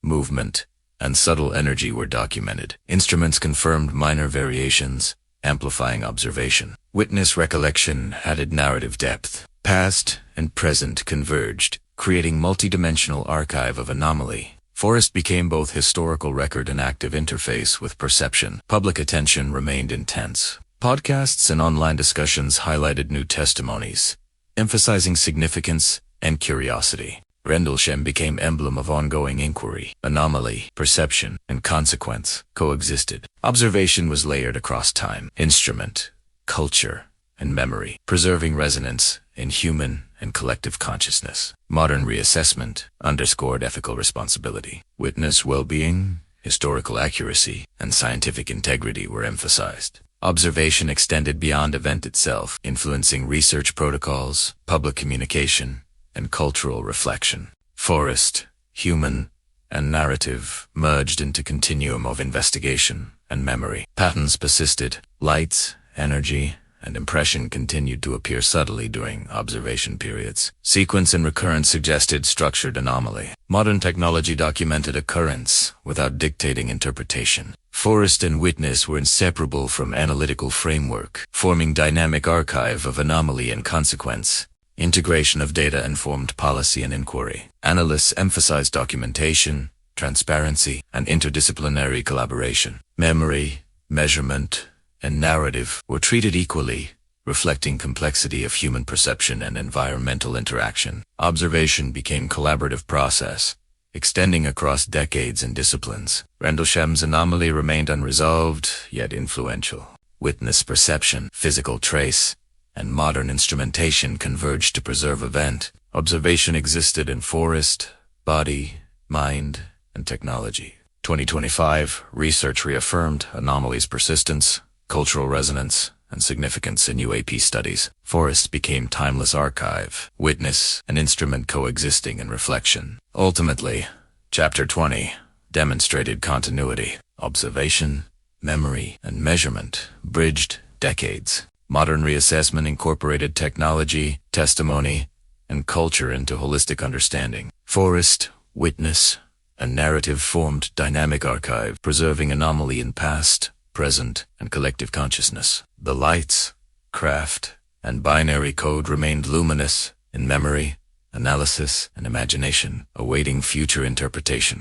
The forest had witnessed decades of observation, memory, and reflection. Each footprint, frost-covered branch, and soil impression preserved fragments of story. Observation converged with memory, measurement, and narrative, forming complex tapestry that defied simple explanation. Rendlesham existed simultaneously as site, record, and symbol, bridging physical, psychological, and cultural space. Patterns emerged clearly in reflection. Lights descended and ascended with precision. Triangular impressions, minor burn marks, and subtle radiation deviations were documented. Multiple witnesses reported overlapping observation, yet memory preserved nuanced individual perception. Sequence, repetition, and measurement reinforced significance. Forest, witness, and trace created continuity between recorded event and lived experience. Witness testimony remained central.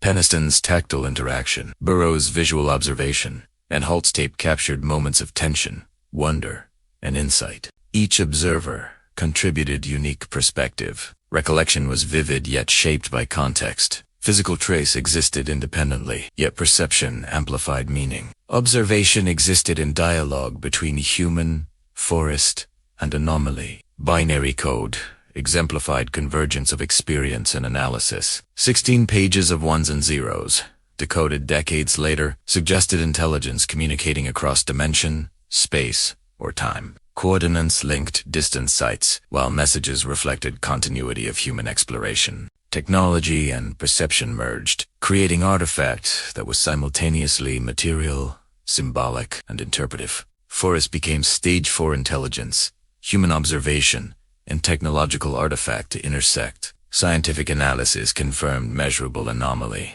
Radiation spikes, soil depressions, and geometric impressions were documented. Instruments recorded subtle deviations, yet results were neither conclusive nor dismissible. Observation coexisted with interpretation. Measurement and perception formed continuum, providing basis for reflection without demanding definitive explanation. Forest became laboratory and archive. Skeptical analysis illuminated alternative perspective. Lighthouse beams, meteor, and environmental conditions accounted for part of observation. Memory, expectation, and cognitive factors amplified perception. Human interpretation layered meaning atop measurable trace. Debate highlighted tension between extraordinary claim and mundane explanation. Forest, memory, and instrument created dynamic archive of evidence and reflection. Modern reassessment reinforced continuity. 2025 testimonies, Capel Green investigation, and technological instrumentation expanded context. Observation persisted across decades, bridging historical, cultural, and analytical perspectives. Witness reflection, physical trace, and instrument measurement formed integrated narrative. Forest remained repository of anomaly, memory, and cultural resonance.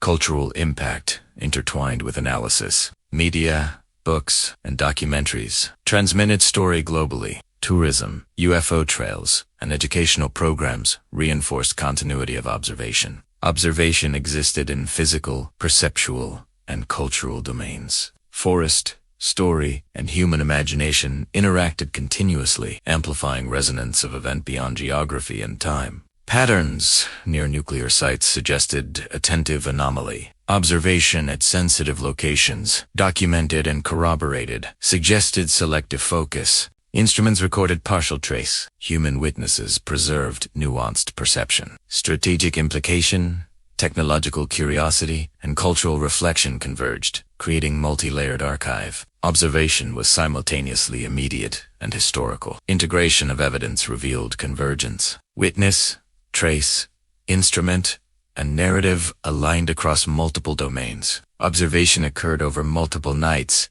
in multiple locations, and by multiple observers. Physical, perceptual, and symbolic elements converged to create coherent record without providing absolute explanation. Forest, body, and instrument formed continuum of anomaly. Emotional and psychological impact persisted. Witnesses reported OE, anxiety, and fascination. PTSD, health effects, and memory reinforced significance of experience. Observation was not solely external. Human cognition amplified and interpreted anomaly. Forest became mirror for memory, perception, and reflection. Each shadow, light, and frost-covered branch held resonance beyond measurable trace. Technological intersection shaped inquiry. Tape, binary code, radar, and environmental measurement extended human capacity to record, analyze, and preserve anomaly. Instruments measured one dimension. Memory and narrative preserved another. Observation existed simultaneously in material, psychological, and symbolic space. Forest, witness, and artifact converged in living archive. Debate highlighted duality of understanding. Skeptical and supportive perspectives coexisted. Observation was recorded, trace preserved, and memory vivid. Interpretation remained layered, open to exploration and reflection. Rendlesham exemplified tension between measurable anomaly and human perception. Forest mediated dialogue between fact, belief, and imagination. Reflection emphasized humility. Observation confirmed occurrence, yet interpretation remained open. Memory, measurement, and narrative coexisted, illustrating limits of understanding. Forest, human, and instrument created dynamic framework for inquiry. Observation, while persistent, was experienced and mediated differently by each observer. Instrument and narrative. Temporal continuity bridged decades. Original observation, post-event, documentation, modern reassessment, and cultural reflection formed continuum. Forest retained trace. Memory preserved nuance. Media transmitted story. Observation existed simultaneously in past, present, and mediated imagination. Forest, witness, and culture intersected across time. Ethical and cultural implications endured. Witness well-being, preservation of forest, and accurate documentation was central to ongoing study. Observation extended beyond anomaly itself, encompassing reflection on responsibility, inquiry, and memory. Forest became ethical archive, bridging perception, culture, and investigation. Global engagement reinforced relevance. Scholars, enthusiasts, and public traced narrative across space and media. Observation and reflection were participatory, connecting human, cultural, and analytical communities. Forest, witness, and global audience became intertwined archive, extending anomaly beyond original occurrence. Ultimately, Chapter 21 demonstrated convergence. Observation, trace, witness, and narrative aligned across multiple domains. Measurement, cultural transmission, and memory formed integrated archive. Forest remained repository of anomaly, experience, and reflection. Pattern, repetition, and observation converged without demanding singular explanation. Rendlesham persisted as living intersection of human perception, measurable trace, and cultural resonance. The anomaly existed simultaneously in forest, mind, and society. Lights descended and ascended. Triangular impressions persisted. Memory retained AOD, curiosity, and subtle fear. Instruments measured deviations. Media transmitted story. Culture reflected and interpreted. Forest, witness, and narrative continued to interact, preserving continuum of anomaly. Reflection highlighted enduring significance. Observation bridged fact, memory, and imagination. Human, forest, and instrument created layered archive, resistant to reduction, yet open to study. Cultural, strategic, and technological perspectives coexisted. Pattern and anomaly continued to provoke inquiry. Forest held memory. Witnesses carried perception. Instruments documented trace. Observation, layered and continuous, remained central to understanding. Rendlesham Forest, in its frost, shadow, and soil, persisted as both historical and symbolic space. Witness, instrument, and memory converged. Lights, craft, and code retained resonance. Observation existed in multiple layers: immediate, documented, remembered, and imagined. Forest, body, and narrative formed integrated archive, bridging physical, psychological, and cultural dimensions.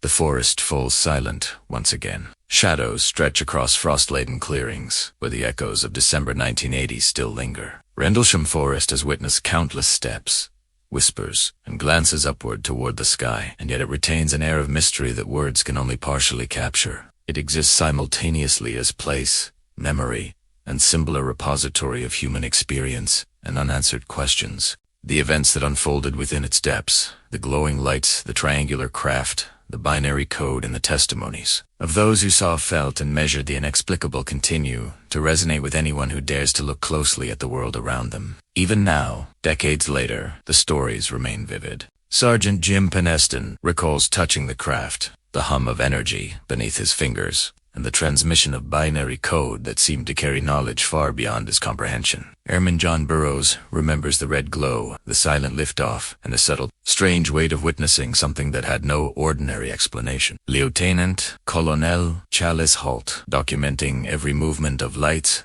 beams, and shadows with his tape recorder, captured moments that blend military precision with human awe. Every narrative contributes a thread to the tapestry of mystery, weaving together human perception, recorded trace, and the intangible pull of wonder. Physical evidence remains both subtle and compelling. Triangular impressions in soft soil, minor burn marks on bark, and slight but unusual radiation readings are artifacts that bridge the gap between imagination and reality. Skeptics point to meteors, lighthouses, and optical illusions, offering natural explanations for phenomena observed by trained, disciplined personnel. Proponents argue that consistency across witnesses, timing, and unexplained physical effects suggests something more. Both perspectives hold truth, and yet neither fully resolves the enigma. The forest itself, indifferent to debate, preserves its secrets quietly, holding evidence and imagination in equal measure. Time adds another layer to the story. Decades of reflection, analysis, and media attention have transformed Rendlesham from a local incident into a global phenomenon. Books, documentaries, podcasts, and digital archives have immortalized the encounters, allowing new generations to explore the forest vicariously. Tourism trails, designed to guide visitors through the places where lights were first seen, transformed the forest into both museum and memory, blending history, legend, and the persistent question, what really happened here? Each step on the trail is a step into both past and imagination. A reminder that observation is never purely passive. It shapes the observer as much as it shapes understanding. Cultural resonance deepens the story. The Rendlesham Forest Incident has inspired discussions about extraterrestrial intelligence, the psychology of perception, and the ethics of disclosure. The mysterious binary code, decoded years later, hints at knowledge both alien and temporal, linking locations across continents and suggesting that our understanding of time and exploration is incomplete.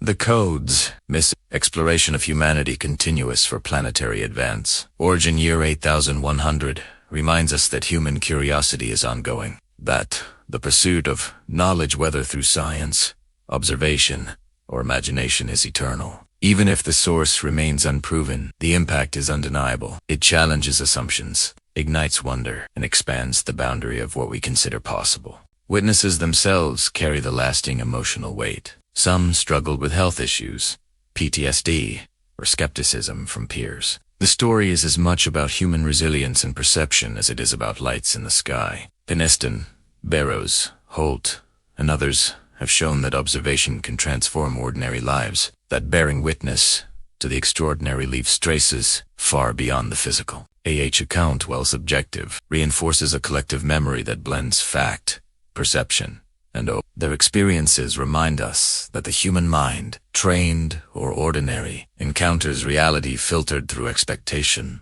wonder, and fear. Modern reassessment continues to shape understanding. In 2025, new testimonies from Capel Green revisit anomalies, subtle lights, and strange impressions. Investigators speak of footage, interrogations, and suppressed material. demonstrating that even decades later, the event remains active in consciousness, inviting inquiry and reflection. The story is not static. It evolves with each observer, each analyses, and each cultural retelling. Rendlesham Forest, in its frost and shadow, continues to hold questions that cannot be answered definitively. And perhaps that is the point. Mystery persists, not to frustrate, but to provoke thought, to invite exploration, and to remind us that some experiences stretch beyond the limits of immediate explanation. There is a philosophical layer as well. Observation, memory, and culture intersect, forming an ongoing dialogue between reality and interpretation. The anomaly exists not solely in the sky,